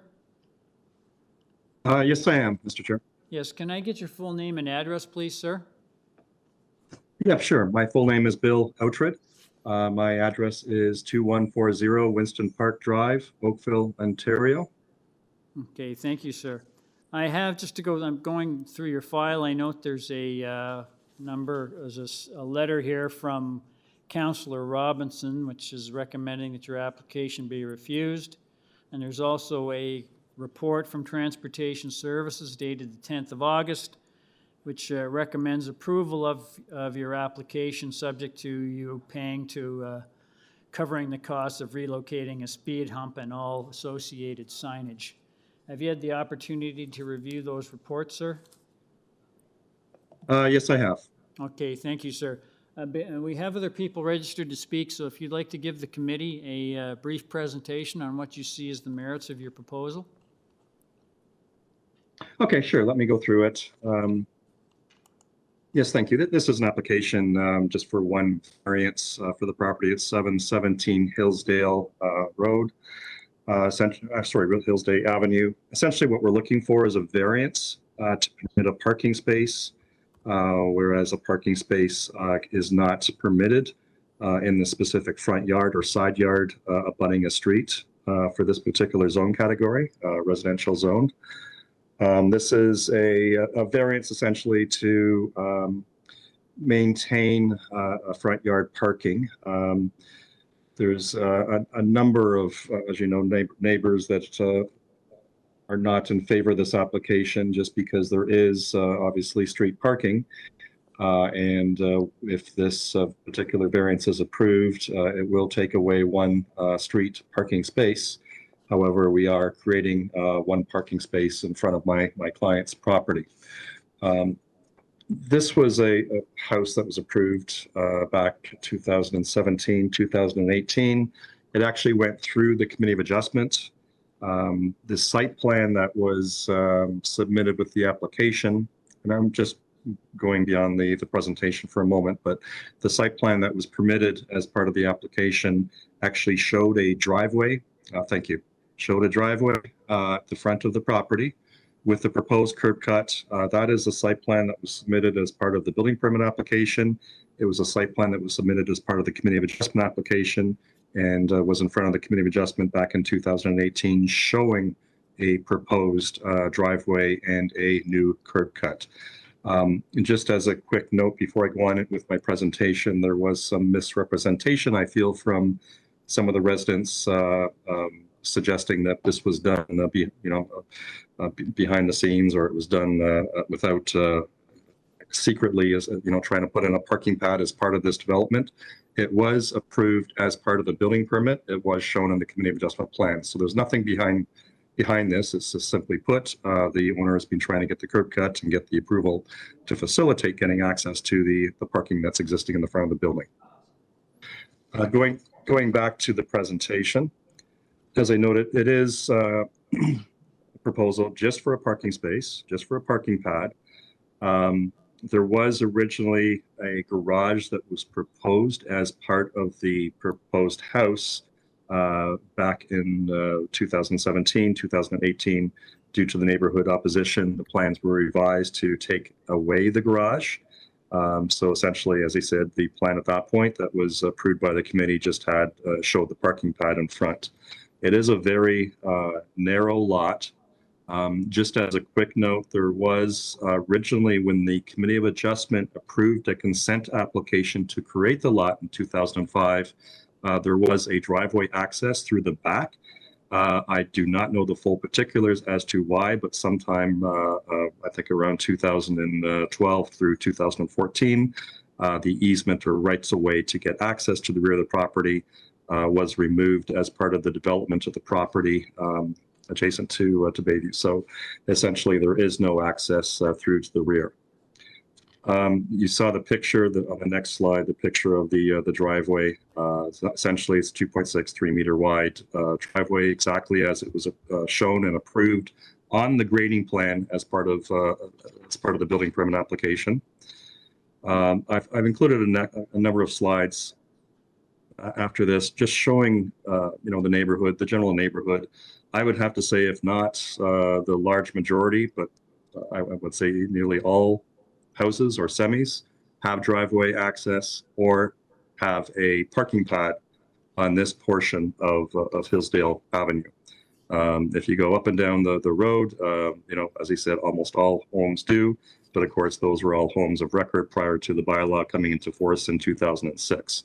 So there are, as the neighbors have noted, I guess just in this block alone, there's about 20 parking spaces. In the greater block, I think we counted 68 parking spaces on the street. So once again, this application, if approved by the committee, would facilitate the loss of one space, yet it's a net zero situation just because our client at this point would essentially have a parking space, not be parking on the street. The house is rented, by the way, at this point. Just to conclude here, as I said, there is a majority, if not all, homes Sir, can you have summarize, parking pads. please? Can you summarize? Yep, I'd be happy to. This is certainly not out of context with the area.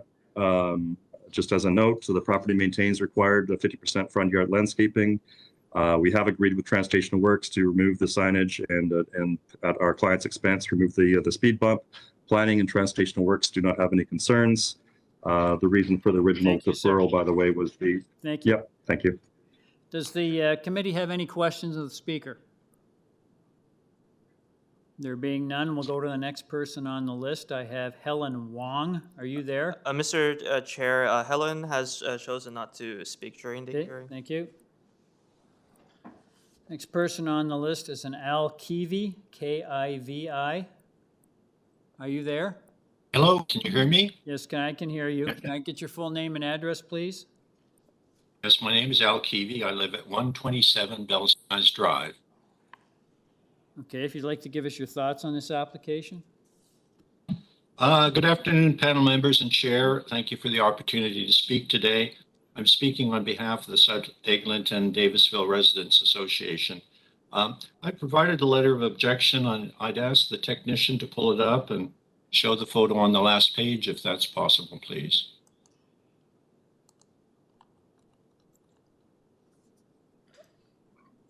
As staff are currently pulling up the material, you can continue your presentation.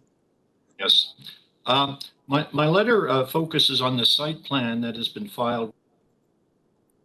The site plan is dated 2017 and does not appear to match my photo. You'll see from the photo when it arrives that the proposed driveway has two parts. The center strip is 2.6 meters, and the side strips to the east and west enlarge the driveway to about 3.6 meters. The side strip is constructed with permeable pavers, but it's clearly an enlarged driveway. Note in the photo the location of the traffic sign and the lack of the curb cut currently prevents the what we think of as a sidewalk as being used as a parking pad. Confusion exists on the site plan, and it continues with recent correspondence with the Transportation and Building Department. Mr. Nicolici, the manager of development planning, filed a document yesterday that states that the driveway was approved in the committee of adjustment hearing in 2018. That is clearly not the case. That is the reason that we are here today, is to gain that approval. So it cannot have been possibly approved in 2018. I've checked my files from 2018 to discover that the parking space was not requested at that time. We've received additional correspondence from Ms. Zapula, Acting Director of Toronto Building, and she's written us separately to indicate that the building permit from 2018 was issued for the house and not the parking pad. So there is no permit in place. There's no approval in place from committee for this parking pad. If this parking pad were to be approved today, the parking pad would be approved with a site plan that does not match the current situation shown in my photo. It's not clear whether a 2.6 meter driveway or a 3.6 meter driveway exists and will be part of such approval. Note that the maximum width for a driveway for a narrow lot is 2.6 meters.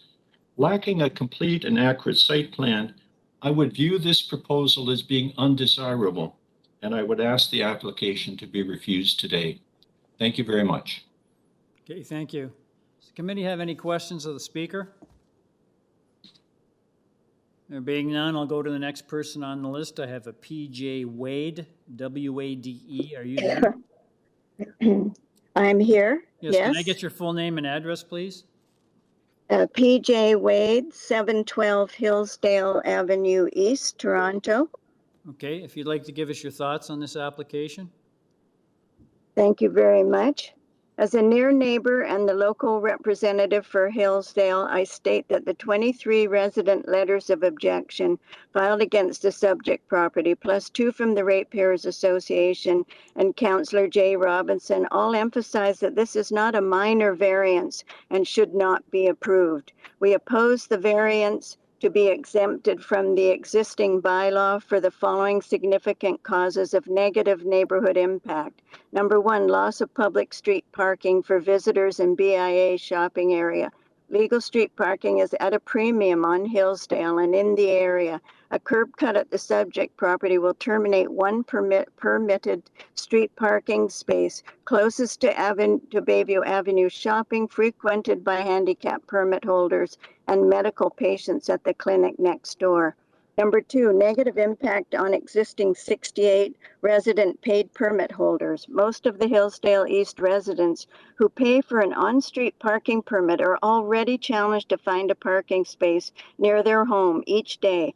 Loss of one space is significant when there are only a total of 20 eligible parking spaces in the routing legal parking system at one time on our block, but there are 68 needy permit holders. In the Committee of Adjustment posted report, the Parking Administration Unit of the Transportation Services states it does not support the elimination of the on-street permit parking space at the subject property for reasons including the reportedly 7-month wait list of applicants for on-street parking permits on Hillsdale.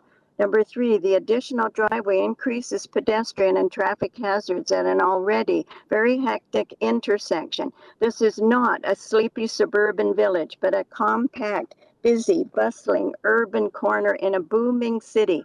Police cars, fire trucks, buses, cars, trucks galore all speed on to Hillsdale. And all that action demands intelligent planning to create and preserve spaces to park and to walk safely. Those who do not live on this Hillsdale block have little idea how busy it is. The addition of a driveway at the subject property into this already congested traffic area will be further crowded by traffic and deliveries across the street at the new large grocery store and 8-story apartment building with its new wide delivery driveway. The existing traffic calming plan helps, but the extra driveway and moving the speed bump out of its strategic spot make the area less safe. Deny the variance or defer it. A significant change occurred yesterday at 5 p.m. The North York Building Director, Natasha Zapula, emailed Luigi Nicolucci, Manager of Transportation Services, who authored the posted August 10 Transportation Services report you quoted at the beginning, to say the situation regarding the subject property building permit had finally been established. To quote her, the building permit was issued for the construction of the detached house and not the parking pad. If the construction of the house required a parking space, then Toronto Building would not have been able to issue the permit. However, because parking isn't required on a lot with frontage of this small size, Toronto Building was statutorily obligated to issue the permit for the house. No permit for the pad or the driveway exists. The site plan is not being drawn up and made current because they don't want to reveal this clarity. This content was also sent to Plan Review Manager Anthony DeFrancesca, the zoning examiner on the permit, other senior building officials, and myself, who had raised the question about what the subject property permit actually covered. These senior building executives are pursuing ramifications of this now. This means the committee should not consider the following statement in the report submitted by Transportation Services, quote, coupled with the fact that the parking space and driveway appears to have been previously approved, the Area 2 Development Planning and Review Unit of Transportation Services will accept the minor variance associated with the location of the front yard parking space without Madam, the current site plan requested by I can. Requested by Transportation Services. It was not clear to that report writer that there is no legal parking pad in the driveway, so no approval would have been given by that department if they had the full amount of information. Please deny or defer the variance so that the building department and the other city departments can gather the true information about the building plan situation. Okay, thank you, madam. Just a question, just out of curiosity, you know how many on-street, do you know how many front yard parking pads there are on this section of street? Parking pads, there certainly are a fair number of them, but no, because that's not relevant to the situation. Madam, Those were all done legally with no problem, and the people that use them. We're concerned about street parking for people who don't have pads and their visitors. Do you know how many of them are legal? At this point, all of those are legal because we've had them checked recently by the city. They did it. Okay, so all except 717. The report we have from Transportation Services says there's 68 on-street parking permit stalls, and they're all fully occupied. The street's waitlisted. So if you took away this person's ability to park on his property, he still couldn't park on the street because he can't get an on-street parking permit. What is he supposed to do? He's renting. Well, there are tenants in there. They're renting just next door from another property owner who doesn't use their driveway and have three spaces. Madam, you know what the alternative is he could tear the building down, put the building up with a garage, and he'd have a legal right of access, and you'd still lose the parking space. The alternative is that it can be rented to tenants that don't have cars. This is a growing number of people in the city. This is the city's push to get away from cars. So it's very old-fashioned to think that that site requires it. And the existing street spot, it serves many people. This property was bought without parking at the front, and they knew that, and this is a process they've created to be able to try and swing parking where it isn't due. There was rear parking, and when the building beside them is renovated, there will be a lane put in, and then they'll have easy rear parking on that lot. For just the temporary right now, no front parking. There is no permit for a pad. They can go through the full application process. All right, thank you, madam. Does the committee have any questions of the speaker? Okay, next person is Jane or Elliot Fine. Are you there?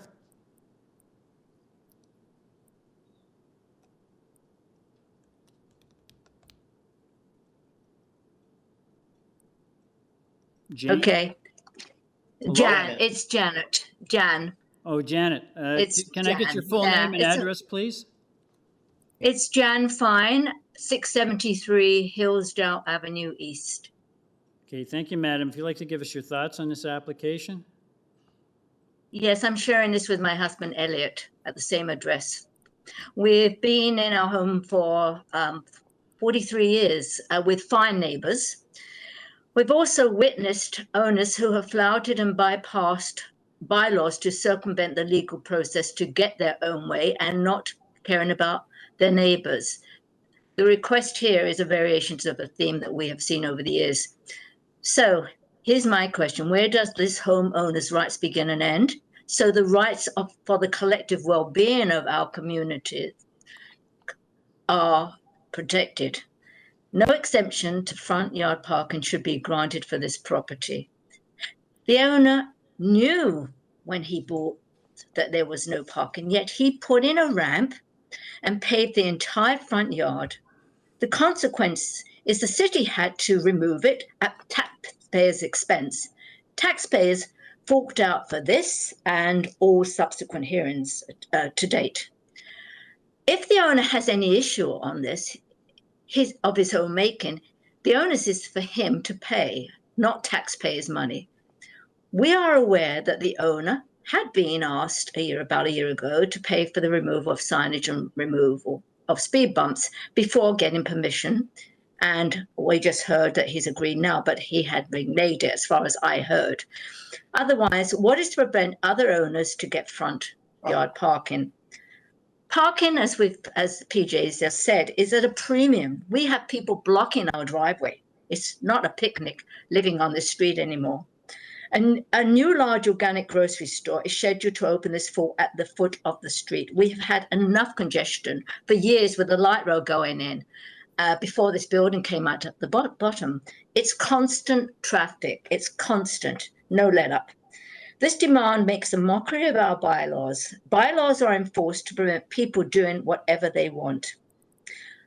Gentlemen and madam, your ruling today can protect our neighbours' rights or set a precedent by approving this demand. And my husband just needs to input here for a few moments. Thank you for hearing us. My name is Elliot Fine, 673 Hillsdale Avenue East.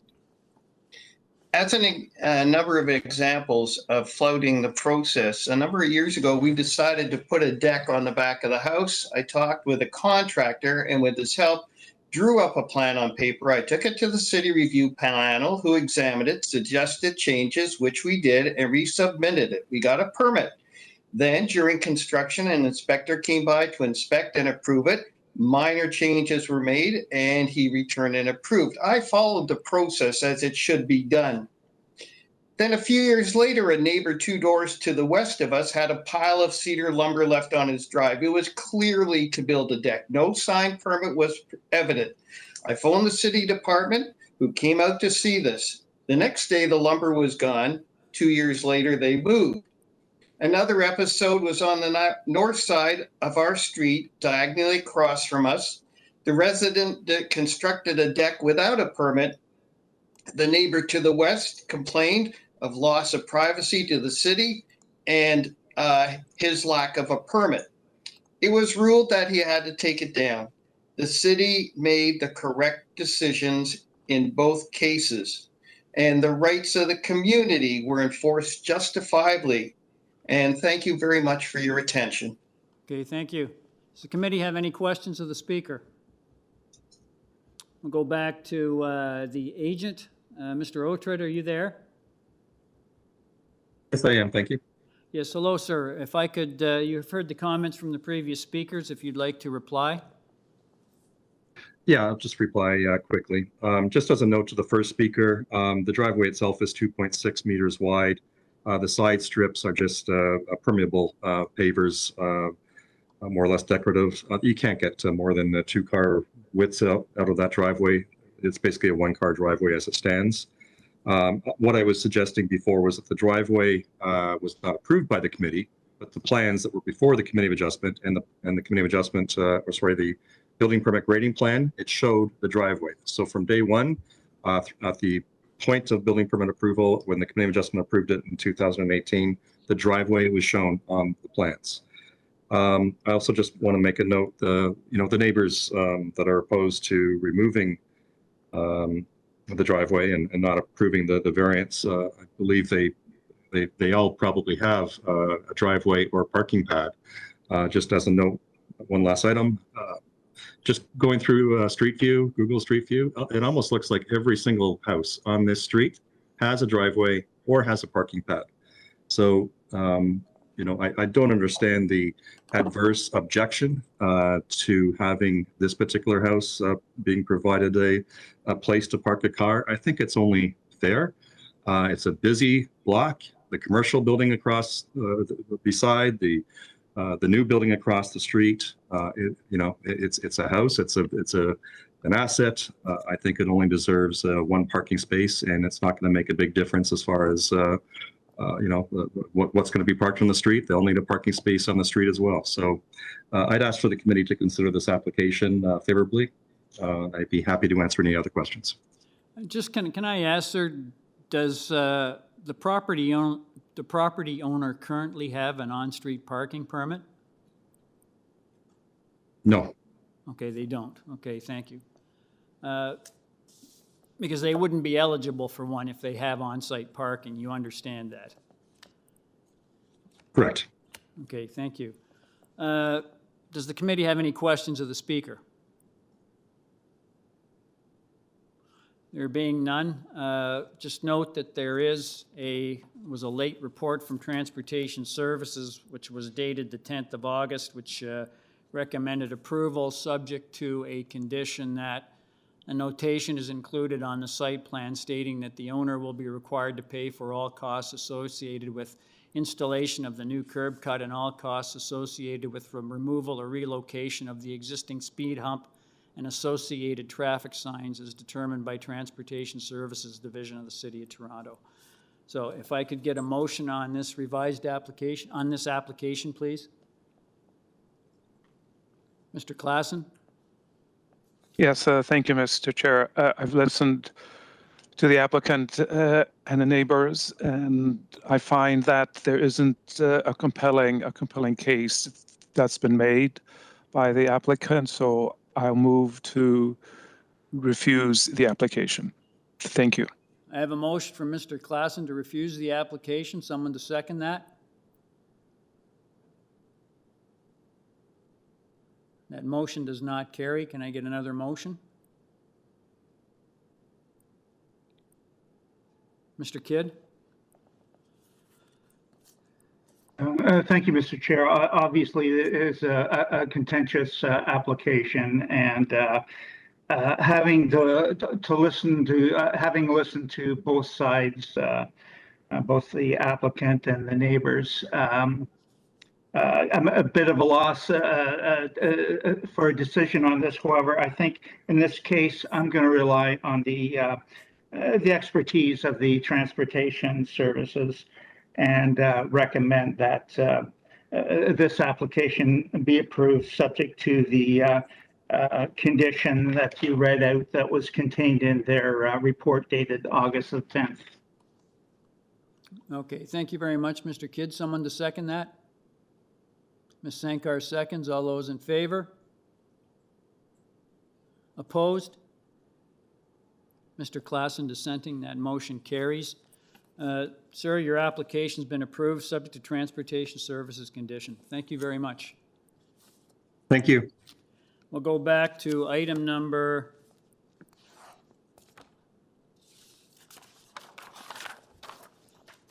Item number 33, 32 Owen Boulevard. We're looking for Mr. Jim Pfeffer. Are you there, sir? I am. I'm sorry. I had a technical issue earlier. Okay, thank you, sir. Let me just see here. I note that there are 2 reports on file with your application. There's a recommended condition from Urban Forestry, and there's a city planning report dated the 4th of August, which has no objection to your application, provided the building length is developed substantially in accordance with the site plan drawing attached to their report. So we have other persons registered to speak on this application, sir, so if you could give us a brief presentation on what you see as the merits of your proposal. Yeah, if you could pull up the presentation booklet that I sent in, that would be wonderful. So we were here for a house on this lot back in April, and we're coming to the revised proposal, and we have made a number of substantial revisions. First, in our prior proposal, we were seeking a variance from the new bylaw for height, and we are no longer seeking that variance. We were seeking a variance for an accessory structure in the rear yard, and we no longer are seeking that variance. And at the time, we were also seeking a variance for the depth of the building, and we are no longer seeking that variance. So that means, of course, that the building does not project any further back in the lot than what it is allowed to project. And then we are continuing to seek a variance for length. That variance has been reduced, but as you mentioned, there's a staff report, and it says, city planning staff have studied the area and are of the opinion that the length is consistent with what has been developed in the neighborhood. City planning staff have no objections to the proposal, provided it is developed substantially in accordance with the site plan. So here's the site plan. We're also seeking side yard variances of 1.5 meters. where 1.8 meters is required. That actually increases the side yard from the existing building on one side, and it's very much in keeping with the character of this neighborhood, where side yard setback variances of 1.2 meters are actually very commonly granted. And so we're seeking a whole foot more than that. And that does provide, of course, plenty of space for access and drainage and maintaining that character of open space in the neighborhood and the existing patterns of open space. You can see on the site plan that red line at the back of the building. That red line, that's an as-of-right 17-meter house built at a 19-meter depth. So that is an as-of-right envelope on the building. So you can see at the back, we're not going past that red line. We are seeking a length variance, but this is on a lot that's 54 meters long, 178 feet long. So the owner has chosen a lot that's appropriate for the house that he wants to build. Our lot coverage is 31%, whereas 35% is required, so we're well under the permitted lot coverage. Yeah, so moving on the next page, you can see a satellite view of these lots. You can see there's a footprint of our building compared to the neighboring buildings. We do go a little bit beyond the other buildings. We've said to both of those neighbors that we're happy to discuss with them side yard treatment, including plantings adjacent to the building and indeed along the entire side lot line. On 34, just below us, you'll notice that there is a terrace behind that house, entirely shaded in this photograph. And then the pool for 28 on top there is actually very far from our lot. If you go to the next page, you'll see an aerial photo of the site. And what that shows is that our lot in red there is in this whole section of very, very deep lots. So we're not an outlier, very deep lots along this whole section. The next page, we've got the variances in the neighborhood, including right next door, 34 Owen Boulevard, which also needed a very similar variance to ours for first floor height, and I'll show you why later. And other variances immediately across the street for length exceeding what we're looking for. The next page, you'll see that we've taken the time to do a shadow study. And what this shows on top is the building we're proposing, and on the bottom, an as-of-right building mass. And we've left the landscaping in the backyard, and if you look at it carefully, what you'll see is that the shadowing of an as-of-right building mass is actually greater in the morning, in the afternoon, in the middle of the day than what we're proposing. So we're not having any kind of shadowing impact that isn't contemplated in the bylaw. The next page, you'll see that as-of-right mass in kind of red overlaid on our building. You can see our building doesn't project beyond that as-of-right mass. The next page, just massing from the front. And the final page that I'm going to speak to here, it just shows that the old bylaw height variance we're seeking for, the old bylaw, just summing up, measures height from the center of the road and the center of the lot. And you can see in this photo, the streets actually goes up considerably. 34 Owen Boulevard in the center of this photo needed a variance of 1.79 meters to the first floor. We're looking for 1.83, 4 centimeters more, less than 2 inches. That house doesn't particularly seem to be elevated above the street, neither are we. Finally, just some other photos. You can see we're very much in keeping with the character of the homes in this neighborhood. That's what we were trying to achieve. Thank you very much. Thank you, sir. Does the committee have any questions of the speaker? There being none, I'll go to the next person on the list. I have a Zhangru Wang, W-A-N-G. Are you there? Yes. Yes, yeah, they're here. Yes. Can I get your full name and address, please? Xiangrui Wang, 34 Owen Boulevard. Yeah, my name you, is Matt. Evan Chen. I'm from, yeah. If you'd like to give us your thoughts on this application? Yes, we want to oppose the variance and as their plan has not been changed much from the previous rejected one. The side setbacks and the length of two-story part of the house are identical to their previous plan. The proposed house will directly impact our privacy and living. For the length of objection, according to their new plan, the proposed house is 6 meters more longer than permitted by law. The first floor, including the kitchen extension is about 5 meters longer than our entire house. And the two-story part is about 2.5 meters longer than our entire house. However, our house close to their side, as he showed in previously in his supporting document, is shorter than our entire house, which is 16 meters only, with the deck connected to the wall on that side. Our deck is 4 meters. So in total, the length of our house plus the deck on that side is 20 meters. That means the proposed 23 meters length house will completely over our deck and house. In this case, when we look to the side in our backyard, we will see the side of their house rather than the neighborhood backyards now. And it will significantly block sunlight to our backyard. This proposed house would also have a 2.2 meters balcony over top of their kitchen extension. There will be a second story balcony looking over our deck and backyard. This would leave us no privacy to our deck and backyard. Also, there's no house on our side exceed allowed limit in length from what I can see. However, you may see some houses exceed limits on the other side of OWEN in the supporting material. But for example, our north OWEN is not comparable to south OWEN and golden low block as they show. Because north OWEN block, the back-to-back lock is only 120 feet long.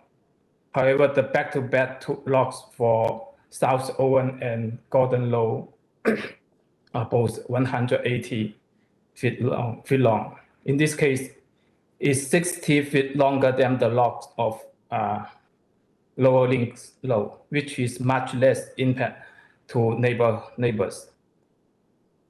And for the objection to 1.5 meter side setback, our house side setback is 1.8 meters, is what by law allowed it. It was built about 6 years ago. I'm not sure if there's any newly built house side setback less than 1.8 meter in our area, other than the one they show the corner locks, like corner lock 103 OWEN on the other side of OWEN, and 25 Golden Low in another side.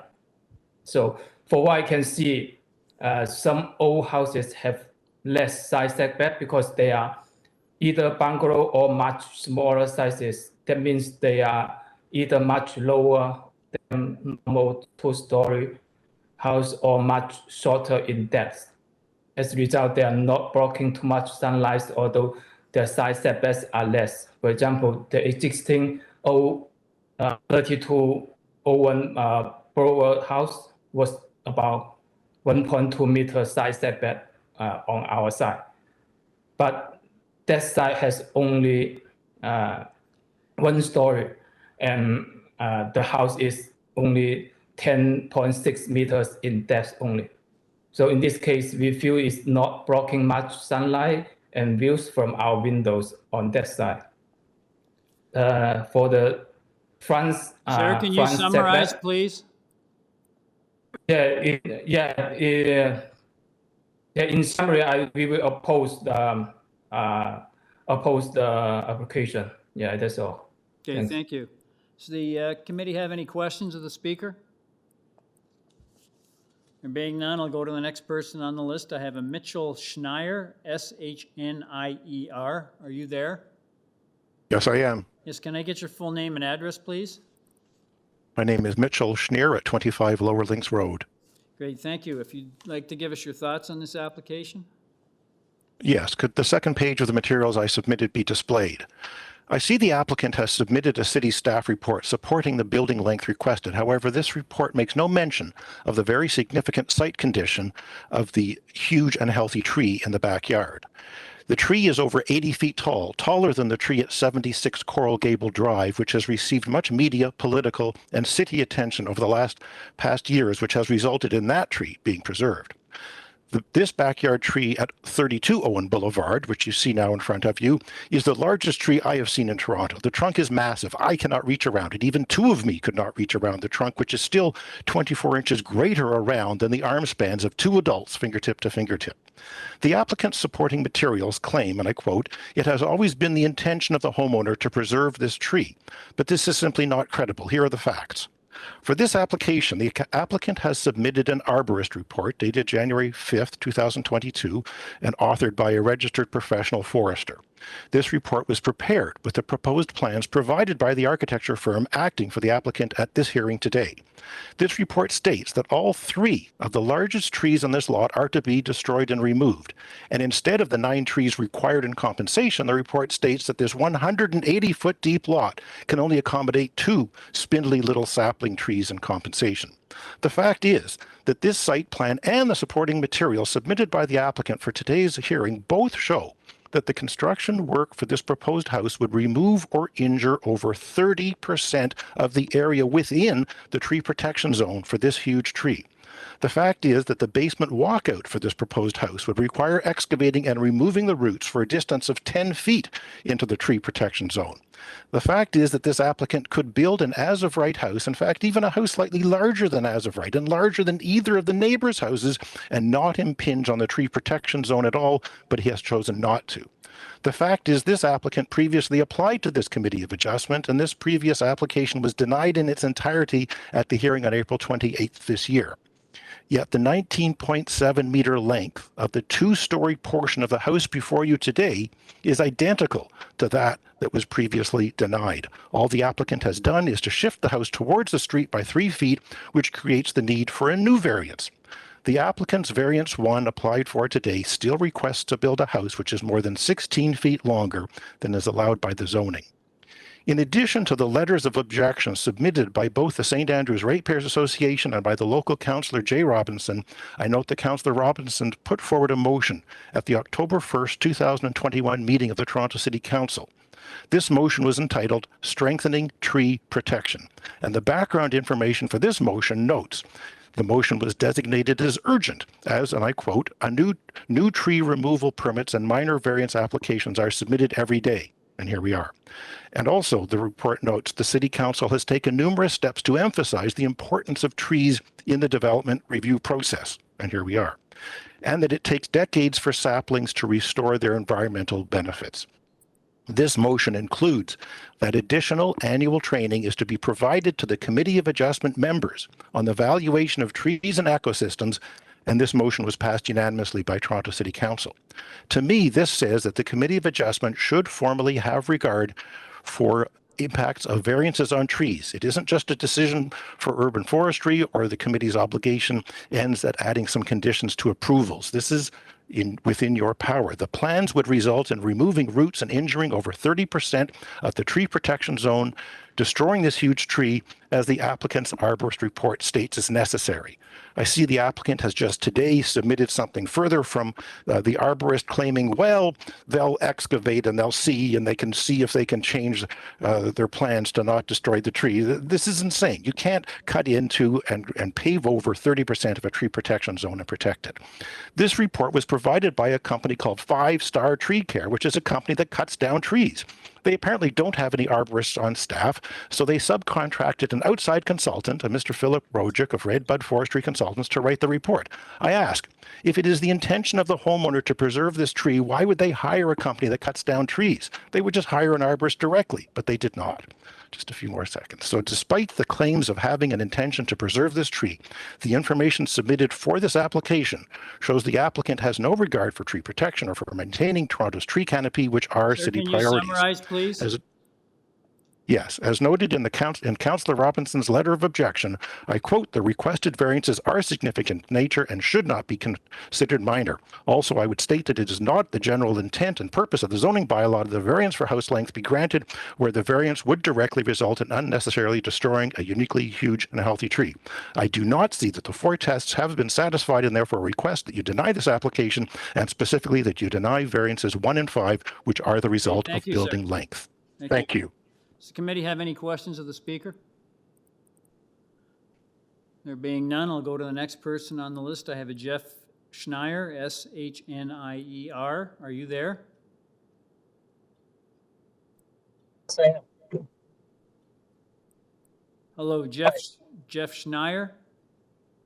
Yes. Can I get your full name and address, please?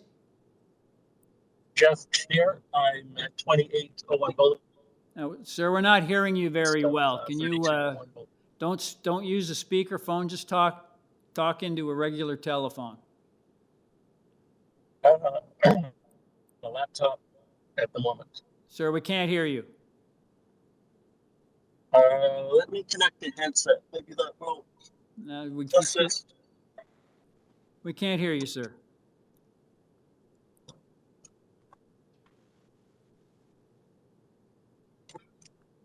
Turn off everything, just speak into a telephone.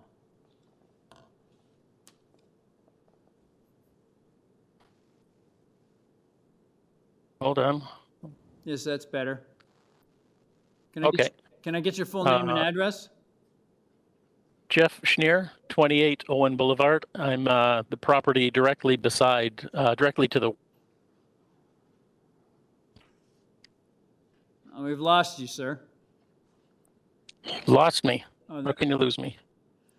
Okay, go ahead. Am I back? Okay, so we have lived here for 25 years. Shortly after we moved, we added to the back of our house. We modify our plans because the new setback for the side of our house had changed since the house was built 50 or 60 years ago. So we needed to abide by the rules at the time, and if you can see in one of the plans, the extension on the east of our house is actually inset because of the side setback rules. The building at 32 Owen still has 9 variances requested. All the lots are 60 feet wide, over 110 feet deep, 180 feet deep actually. There's no need for variances. Builders can certainly build within their limits. The lot is perfectly flat. It's rectangular. In particular, number 1, the building length still exceeds by about 16 feet the length of the house. This will, of course, reduce sunlight to our backyard. We are directly to the west, so sunlight will be reduced until about noon in the summer, I expect. I believe what has changed since the last variance is that they've pushed the house back as far as permitted, but are now asking for a variance to affect the front of the house, bringing the front of the house forward by about 16 feet. So we're still left with this extended length back of the house, 2 stories high, that shouldn't really be there in the first place. And far beyond the house at 34 Owen. Variance number 3, the minimum west side yard setback is 2.2 meters beyond minimum allowed.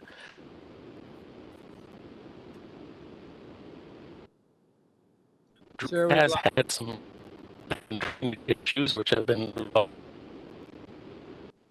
Sorry, hello? Hello? You're breaking up. Yes. Oh, don't know what I can do at this point. Okay.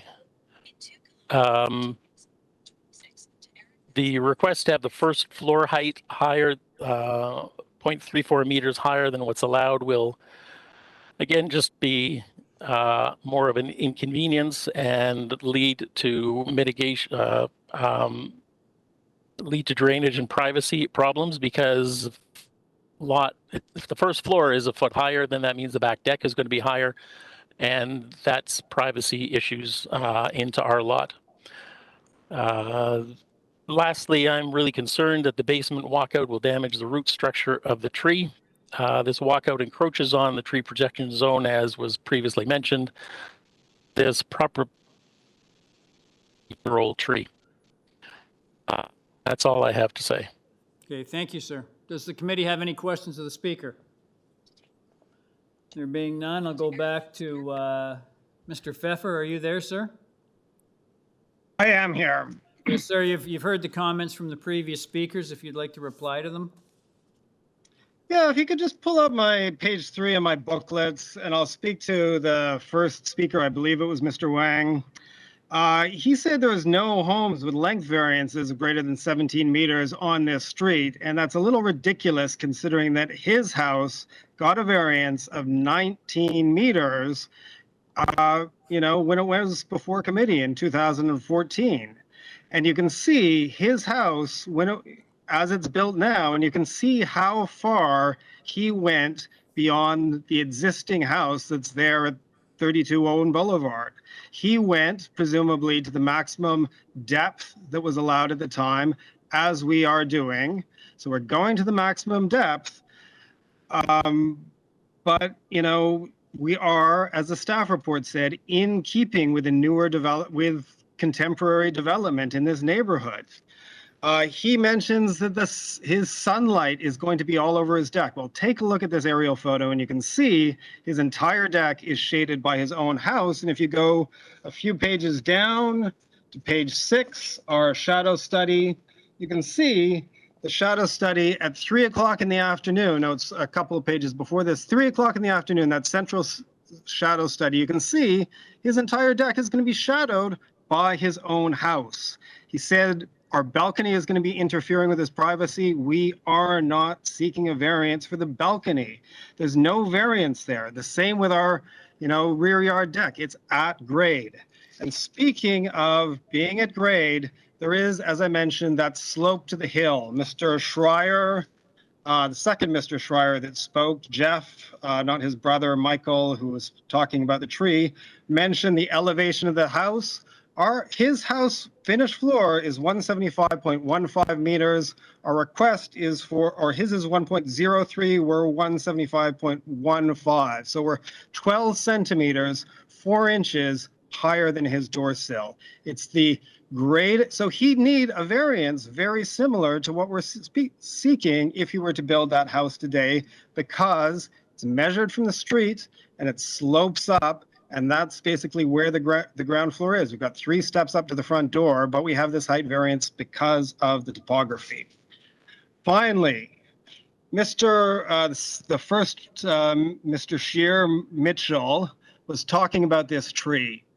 So in every single architectural site plan we've submitted to this committee, there's a note pointing at that tree and saying tree is to be injured because there's work in the tree protection zone, but there won't be an application to remove. That was true in April. It's true today. There's actually that same note on the arborist report that he refers to. I've told him personally, as I have told all the other neighbors, as I've communicated to the Ratepayers Association, that we intend to keep this tree. And he has been going around and he's told the ratepayers, and the ratepayers correspondent says they're going to be removing this tree, even though the homeowner has said he wants to keep it. Like, I don't know how emphatically we can say that this tree is going to stay, because I said it the last time we were at committee. I said it to him personally. I'm saying it again today. It says that in every single plan we've submitted. And as he pointed out, the same arborist who wrote the original arborist report, which we needed to file for committee in the first place, has submitted a revised report saying that with the paving as we have revised it, this tree will not, the tree will survive the impact of this work, and should, during the course of work, which will be done under the supervision of an arborist, should site conditions, reveal that plans need to change, that change can be done in accommodation, in consultation with the arborist, with himself, the same registered architect or arborist who prepared the original report. So most of the correspondence about this file, speaks to the fact that we're taking down this tree, which we have stated over and over again emphatically from the outset that we're preserving. Staff thinks this is appropriate. We're within the allowable depth. In that case, it's very similar to the file that Mr. Clausen spoke to at the very beginning of this hearing, where, Sir, as a can matter you of fact, with summarize, Mr. please? Wengel's file, I think it was about a meter beyond the permitted depth. We're within the permitted depth. Mr. Wengel's lot was 46 meters. We're 53. We've done a lot of work to make a house appropriate for the neighborhood, and we're coming back and just appealing to you to approve this thing, which we worked hard on, and the owner has worked very hard to be accommodating with. Thank you very much. Thank you, sir. Does the committee have any questions of the speaker? There being none, could I get a motion on this application, please?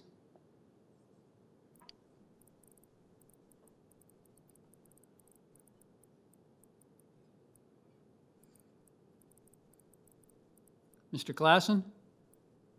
Yes, thank you, Mr. Chair. So after listening to the applicant and the residents and looking at what is a revised application, I'm convinced that this is minor now, and it does meet the 4 tests. So I move to approve the application and make it subject to urban forestry. Oh, there's also the city planning recommendation, Mr. Claassen, in Right. the 4th August report. Yes, and also subject to the city planning recommendation. Okay, thank you. Someone to Thank you. second Mr. Classen's motion? Ms. Sankar seconds. All those in favor?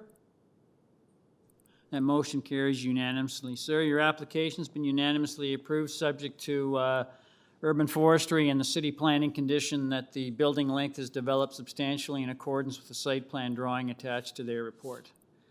Thank you. We are now. Thank you very much. Thank Have a great you. afternoon. You too. Item number 36, 126 Riverview Drive. I have 3 people registered to speak. The agent is a Frank DeSara. Are you there? Yes, I'm here. How are you, Not Mr. too Chair bad. and committee?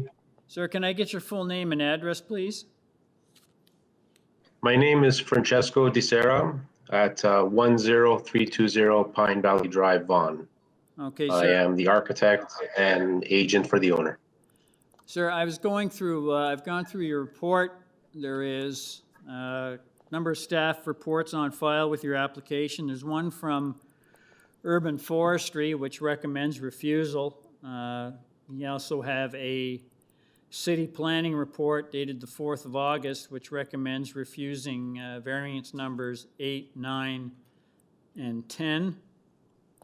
And with another recommendation if variance 10 is approved. There's a TRCA report dated the 22nd of July of this year, which has no objections. And we have a ravine and natural features protection report dated the 28th of July, which recommends refusing due to impact on privately owned trees. I just wanted to ask, sir, have you had the opportunity to review those reports? Yes, we have had the opportunity. We've actually responded in kind to each one of those reports. I'm not sure that those responses have been noted. Well, we don't have any. All we have is the report from city planning. So are you proposing to make modifications to your application? At this time, we would like to present this application and describe in further detail those reports and what they are referencing. Okay. If you'd like to move forward, then you're not making any changes to your variances. Is that correct? I would like to go through it and show you precisely what the issues are and the changes. Sir, are you proposing to make revisions to your current application? At this time, we are only looking at changes in relationship to variance. Let me make sure I get this correct. Which one is the one on the corner?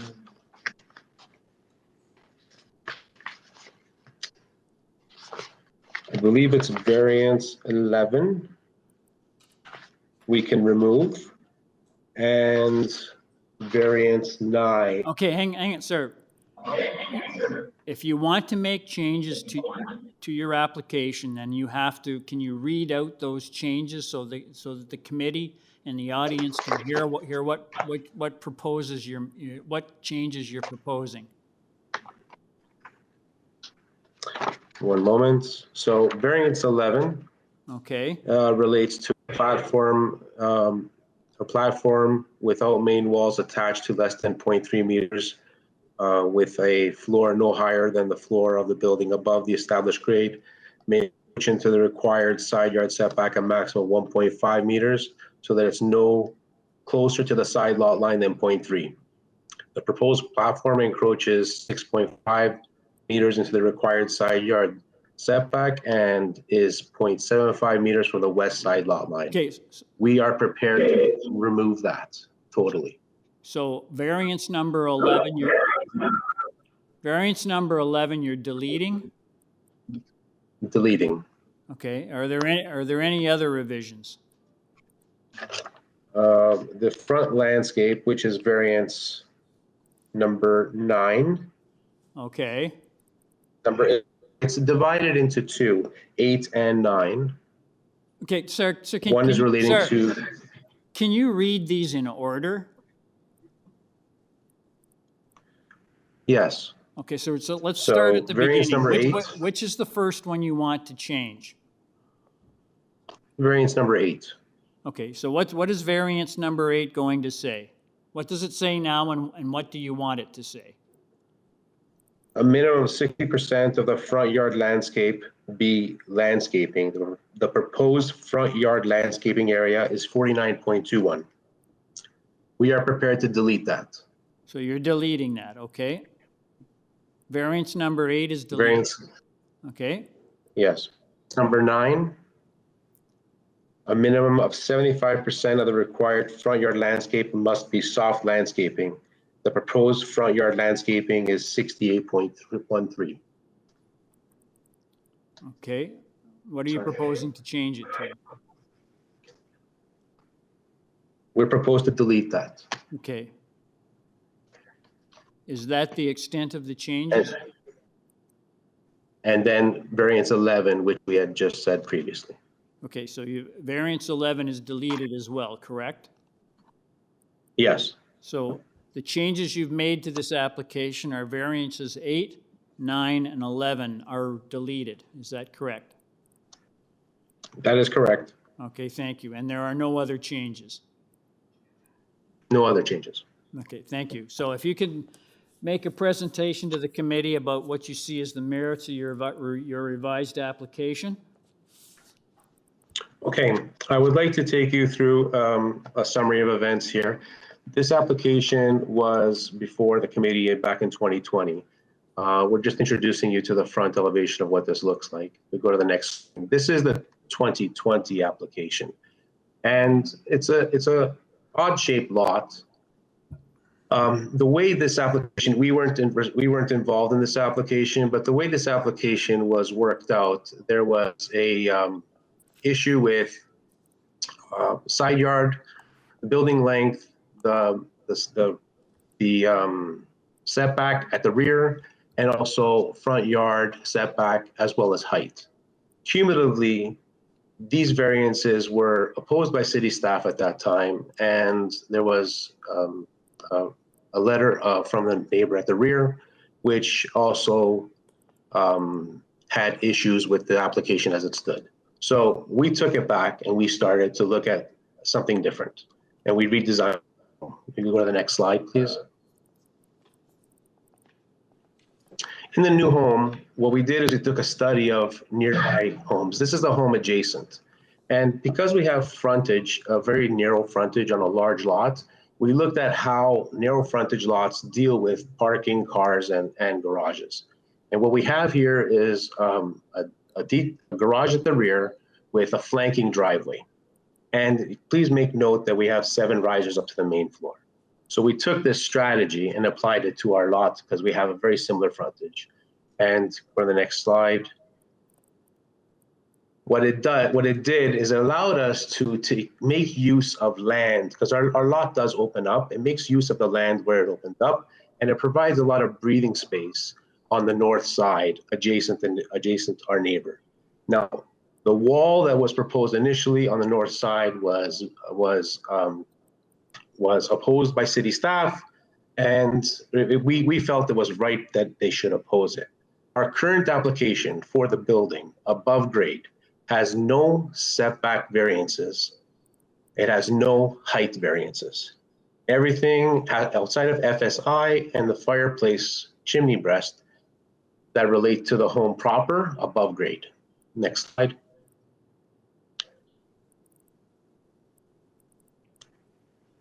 So the issue with putting the garage at the rear is dealing with the existing grades. The red line represents the existing grades. We have a driveway that would have to access the rear of the lot, but it would be a reverse sloping. Now, one of the things that we decided to do, item B, would be the garage at existing grade. We decided to lower the building, lower the height, do not have a height variance, and lower the garage by excavating it 2 meters. We were able to do this because we actually stepped down to our main floor as opposed to stepping up to it from the front to the front door. And in accomplishing all this, it nestled the home in the landscape. It blended grades all the way around the property in all directions. Next slide. I would like to address some of the reports. This one is from the forestry and ravines. The blue trees represent trees that were cited in the report from ravines. Some of the variances they cited, variance 3 and 1, do not impact the trees. Likely, the ones in purple are reported by forestry. We've eliminated variance 11, and variance 3 do not affect those trees. We have 48 trees documented and inventoried on this lot.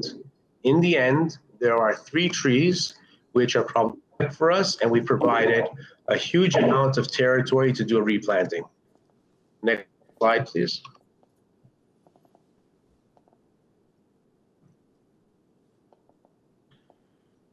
This is planning's comment from back in May. We talked with planning with regards to this lot, and we talked about the reverse slope and the below grade garage, and we also talked about water and water management.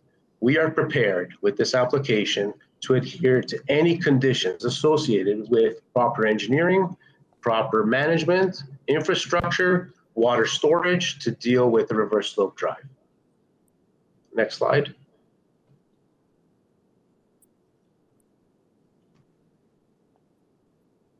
In the later previous, they indicated that they wanted us to enclose the ramp. This is what the house would look like with an enclosed ramp. The next slide shows us what the house looks like without the enclosed ramp. There's far more breathing room between these homes. The neighbor to the north is far more satisfied with this application. Sir, can you and the way this summarize, please? Next slide. There's been a time between the slides which I can't recapture. Sir, we've used up your time.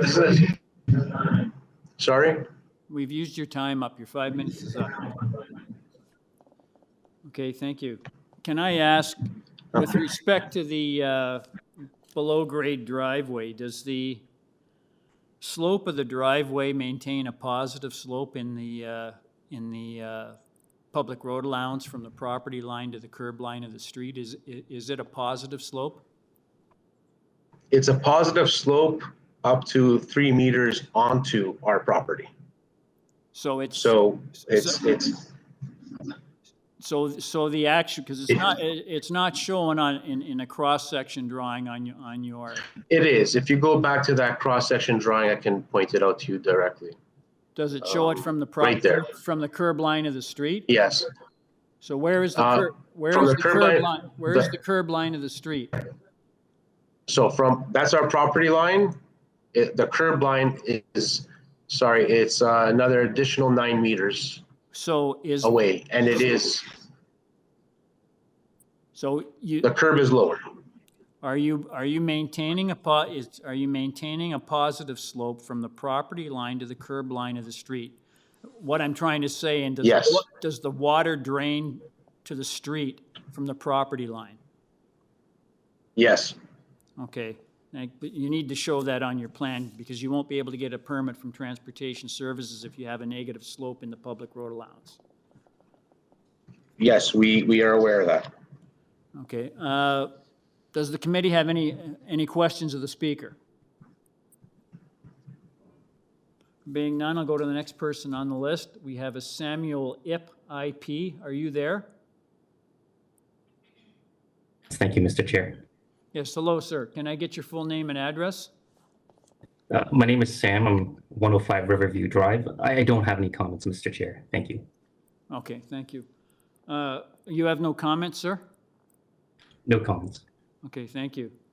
We'll go to the next person on the list. I have a Rose Ferrero.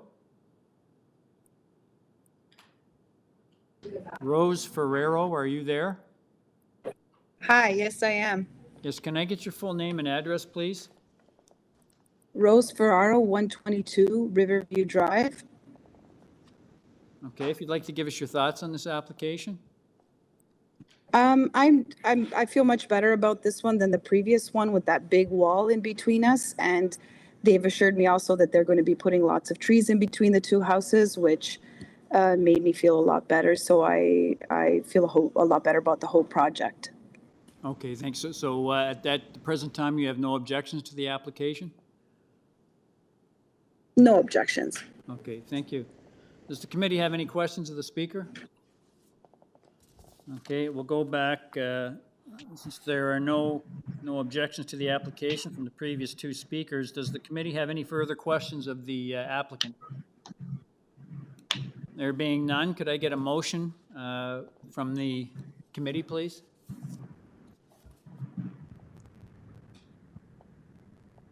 Just actually, my mistake. Let's just go through this to make sure we've got everything correctly. The applicant has revised the application. Variance number 8 relating to front yard landscaping, variance number 9 regarding front yard soft landscaping, and variance number 11, they have all been deleted. Variance number 10 regarding the elevation of the vehicle entrance is still there, and there's a staff recommendation from planning that the applicant submit an application for a Toronto Water Technical Review for a reverse slope driveway. So if I could get a motion on this revised application, please.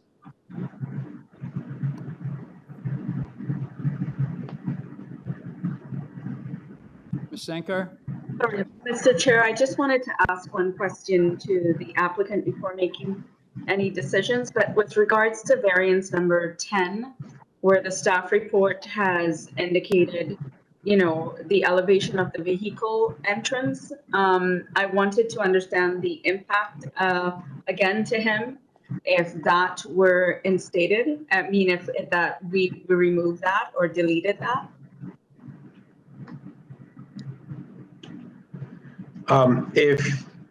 If the vehicle ramp is deleted, this entire proposal falls apart.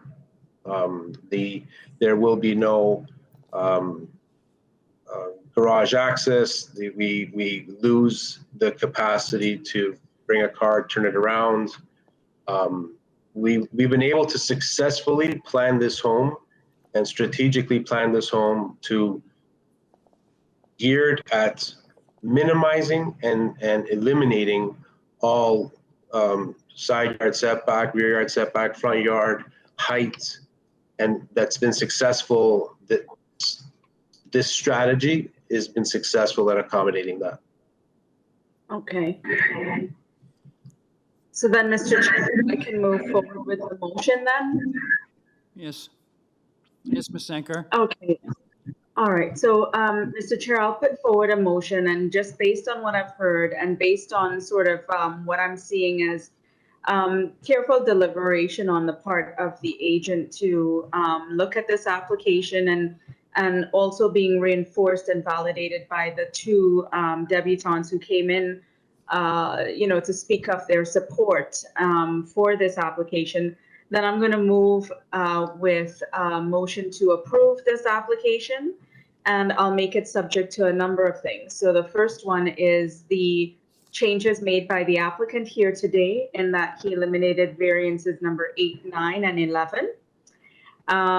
But I will make it subject to one aspect of the August 4th staff report, where it says that with regard to variance number 10, regarding the elevation of the vehicle entrance, that it is recommended that the applicant submit an application for a Toronto Water Technical Review for reverse slope driveway.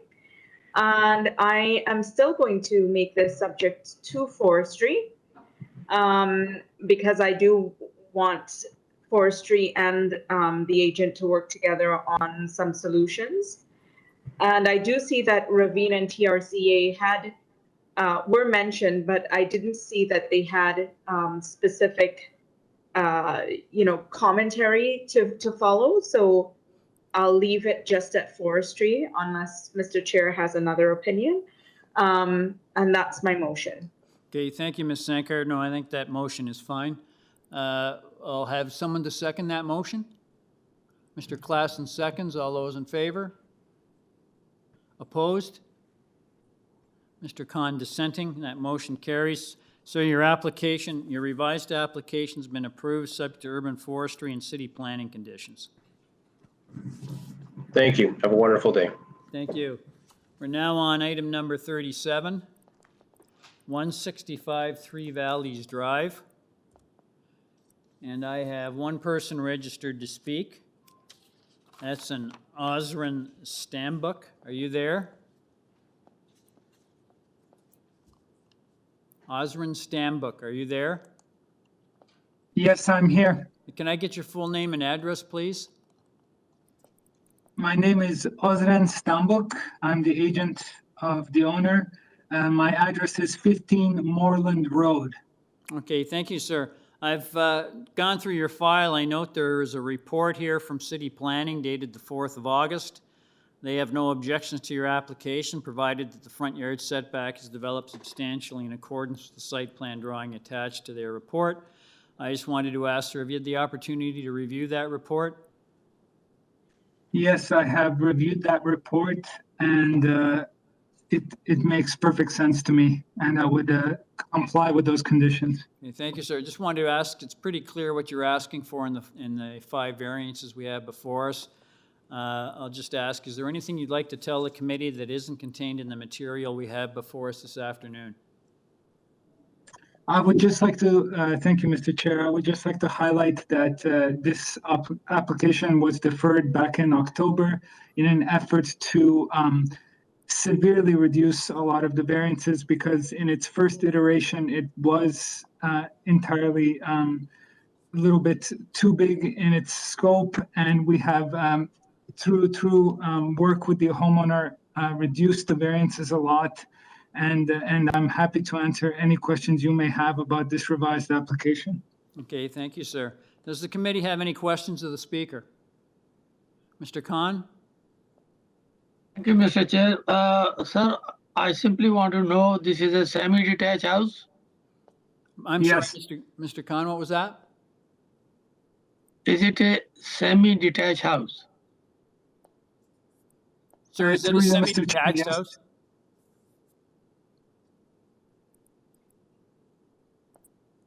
Yes. Oh, it is. Thank you. Okay, thank you. Does the committee have any further questions of the speaker? There being none, could I get a motion on this application, please? Mr. Khan? Thank you, sir. I'm taking staff recommendation for this particular application. The front yard setback we developed substantially in accordance with the site plan drawings attached to this report, and I move this application be approved. Thank you, Mr. Khan. Someone to second that? Ms. Sankar seconds. All those in favor? That motion carries unanimously. Sir, your application's been unanimously approved, subject to city planning conditions. Thank you. Thank you. Item number 38, 56 Glen Forest Road. I have one person registered to speak. That's Drew Laszlo. Are you there, sir? Yes, I am. Good afternoon. I'm Drew Laszlo, agent for the owner. Address is 193 Roe Avenue. Okay, thank you, sir. I just going through your report, your file. I note there's a report from Transportation Services here dated the 4th of August. They had no objections to your application subject to conditions. I note that you have 3 variances before us. It's pretty clear what you're asking for. I just wanted to ask, sir, is there anything you'd like to tell the committee that isn't contained in the material we have before us this afternoon? No, thank you. I believe things are pretty straightforward unless anybody has any questions. Okay, Thank you. Thank you. Just wanted to ask as well, you have read that Transportation Services report? Correct. And of course, I have no issues with any of the conditions. Okay, thank you, sir. Does the committee have any questions of the speaker? There being none, could I get a motion on this application, please? Ms. Sankar? Yes, through you, Mr. Chair. I believe that this is a straightforward application, and with the support of transportation and no debutantes to comment on this, I think that I'll motion to approve this application, and I'll make it subject to the August 4th transportation report, in which there are some recommendations to follow, and that's my motion. Thank you, Ms. Sankar. Someone to second that? Mr. Klassen seconds. All those in favor? That motion carries unanimously. Mr. Laszlo, your application has been unanimously approved, subject to Transportation Services conditions. Thank you very much. Thank you. Item number 39, Nushin Mosafari is the agent. Are you there, sir? Yes, my name is Nushin Mozafari from Hyphen Studio. Okay, thank you, madam. I'm just looking at your file. I note that there are 2 reports on file with your application. One from City Planning, which has no objections to your application, subject to a condition about building according to plans. And there's another report from the 4th of August from Transportation Services. No objections, subject to a standard condition about closing driveways and restoring them. Have you had the opportunity to review those reports, madam? Yes, I have, and I have no issue with having those conditions on the decision. Okay, thank you, madam. Just wanted to ask, is there anything you'd like to tell the committee that isn't contained in the material we have before us this afternoon? Not really. I think it's pretty clear, and I don't think there is any missing point in the file. The only thing that I want to mention is somehow the summary of the staff report. This application has been before committee on May 10, and it was deferred because we wanted to have to work with the planning and improve the case, and we did so.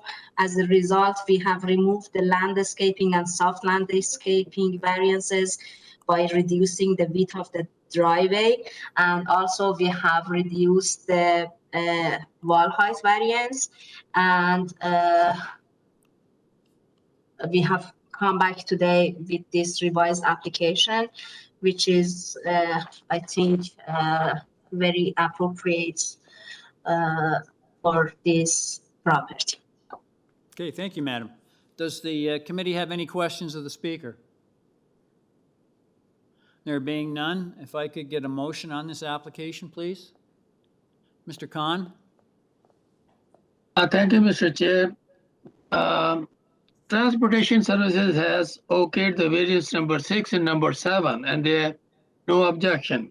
So I'm taking the staff recommendation, and I read, proposal views developed substantially in accordance with the west elevation drawings submitted to the Committee of Adjustment dated August 2nd, 2022, and attachment number 1 to this report. I move this application be approved with forestry conditions.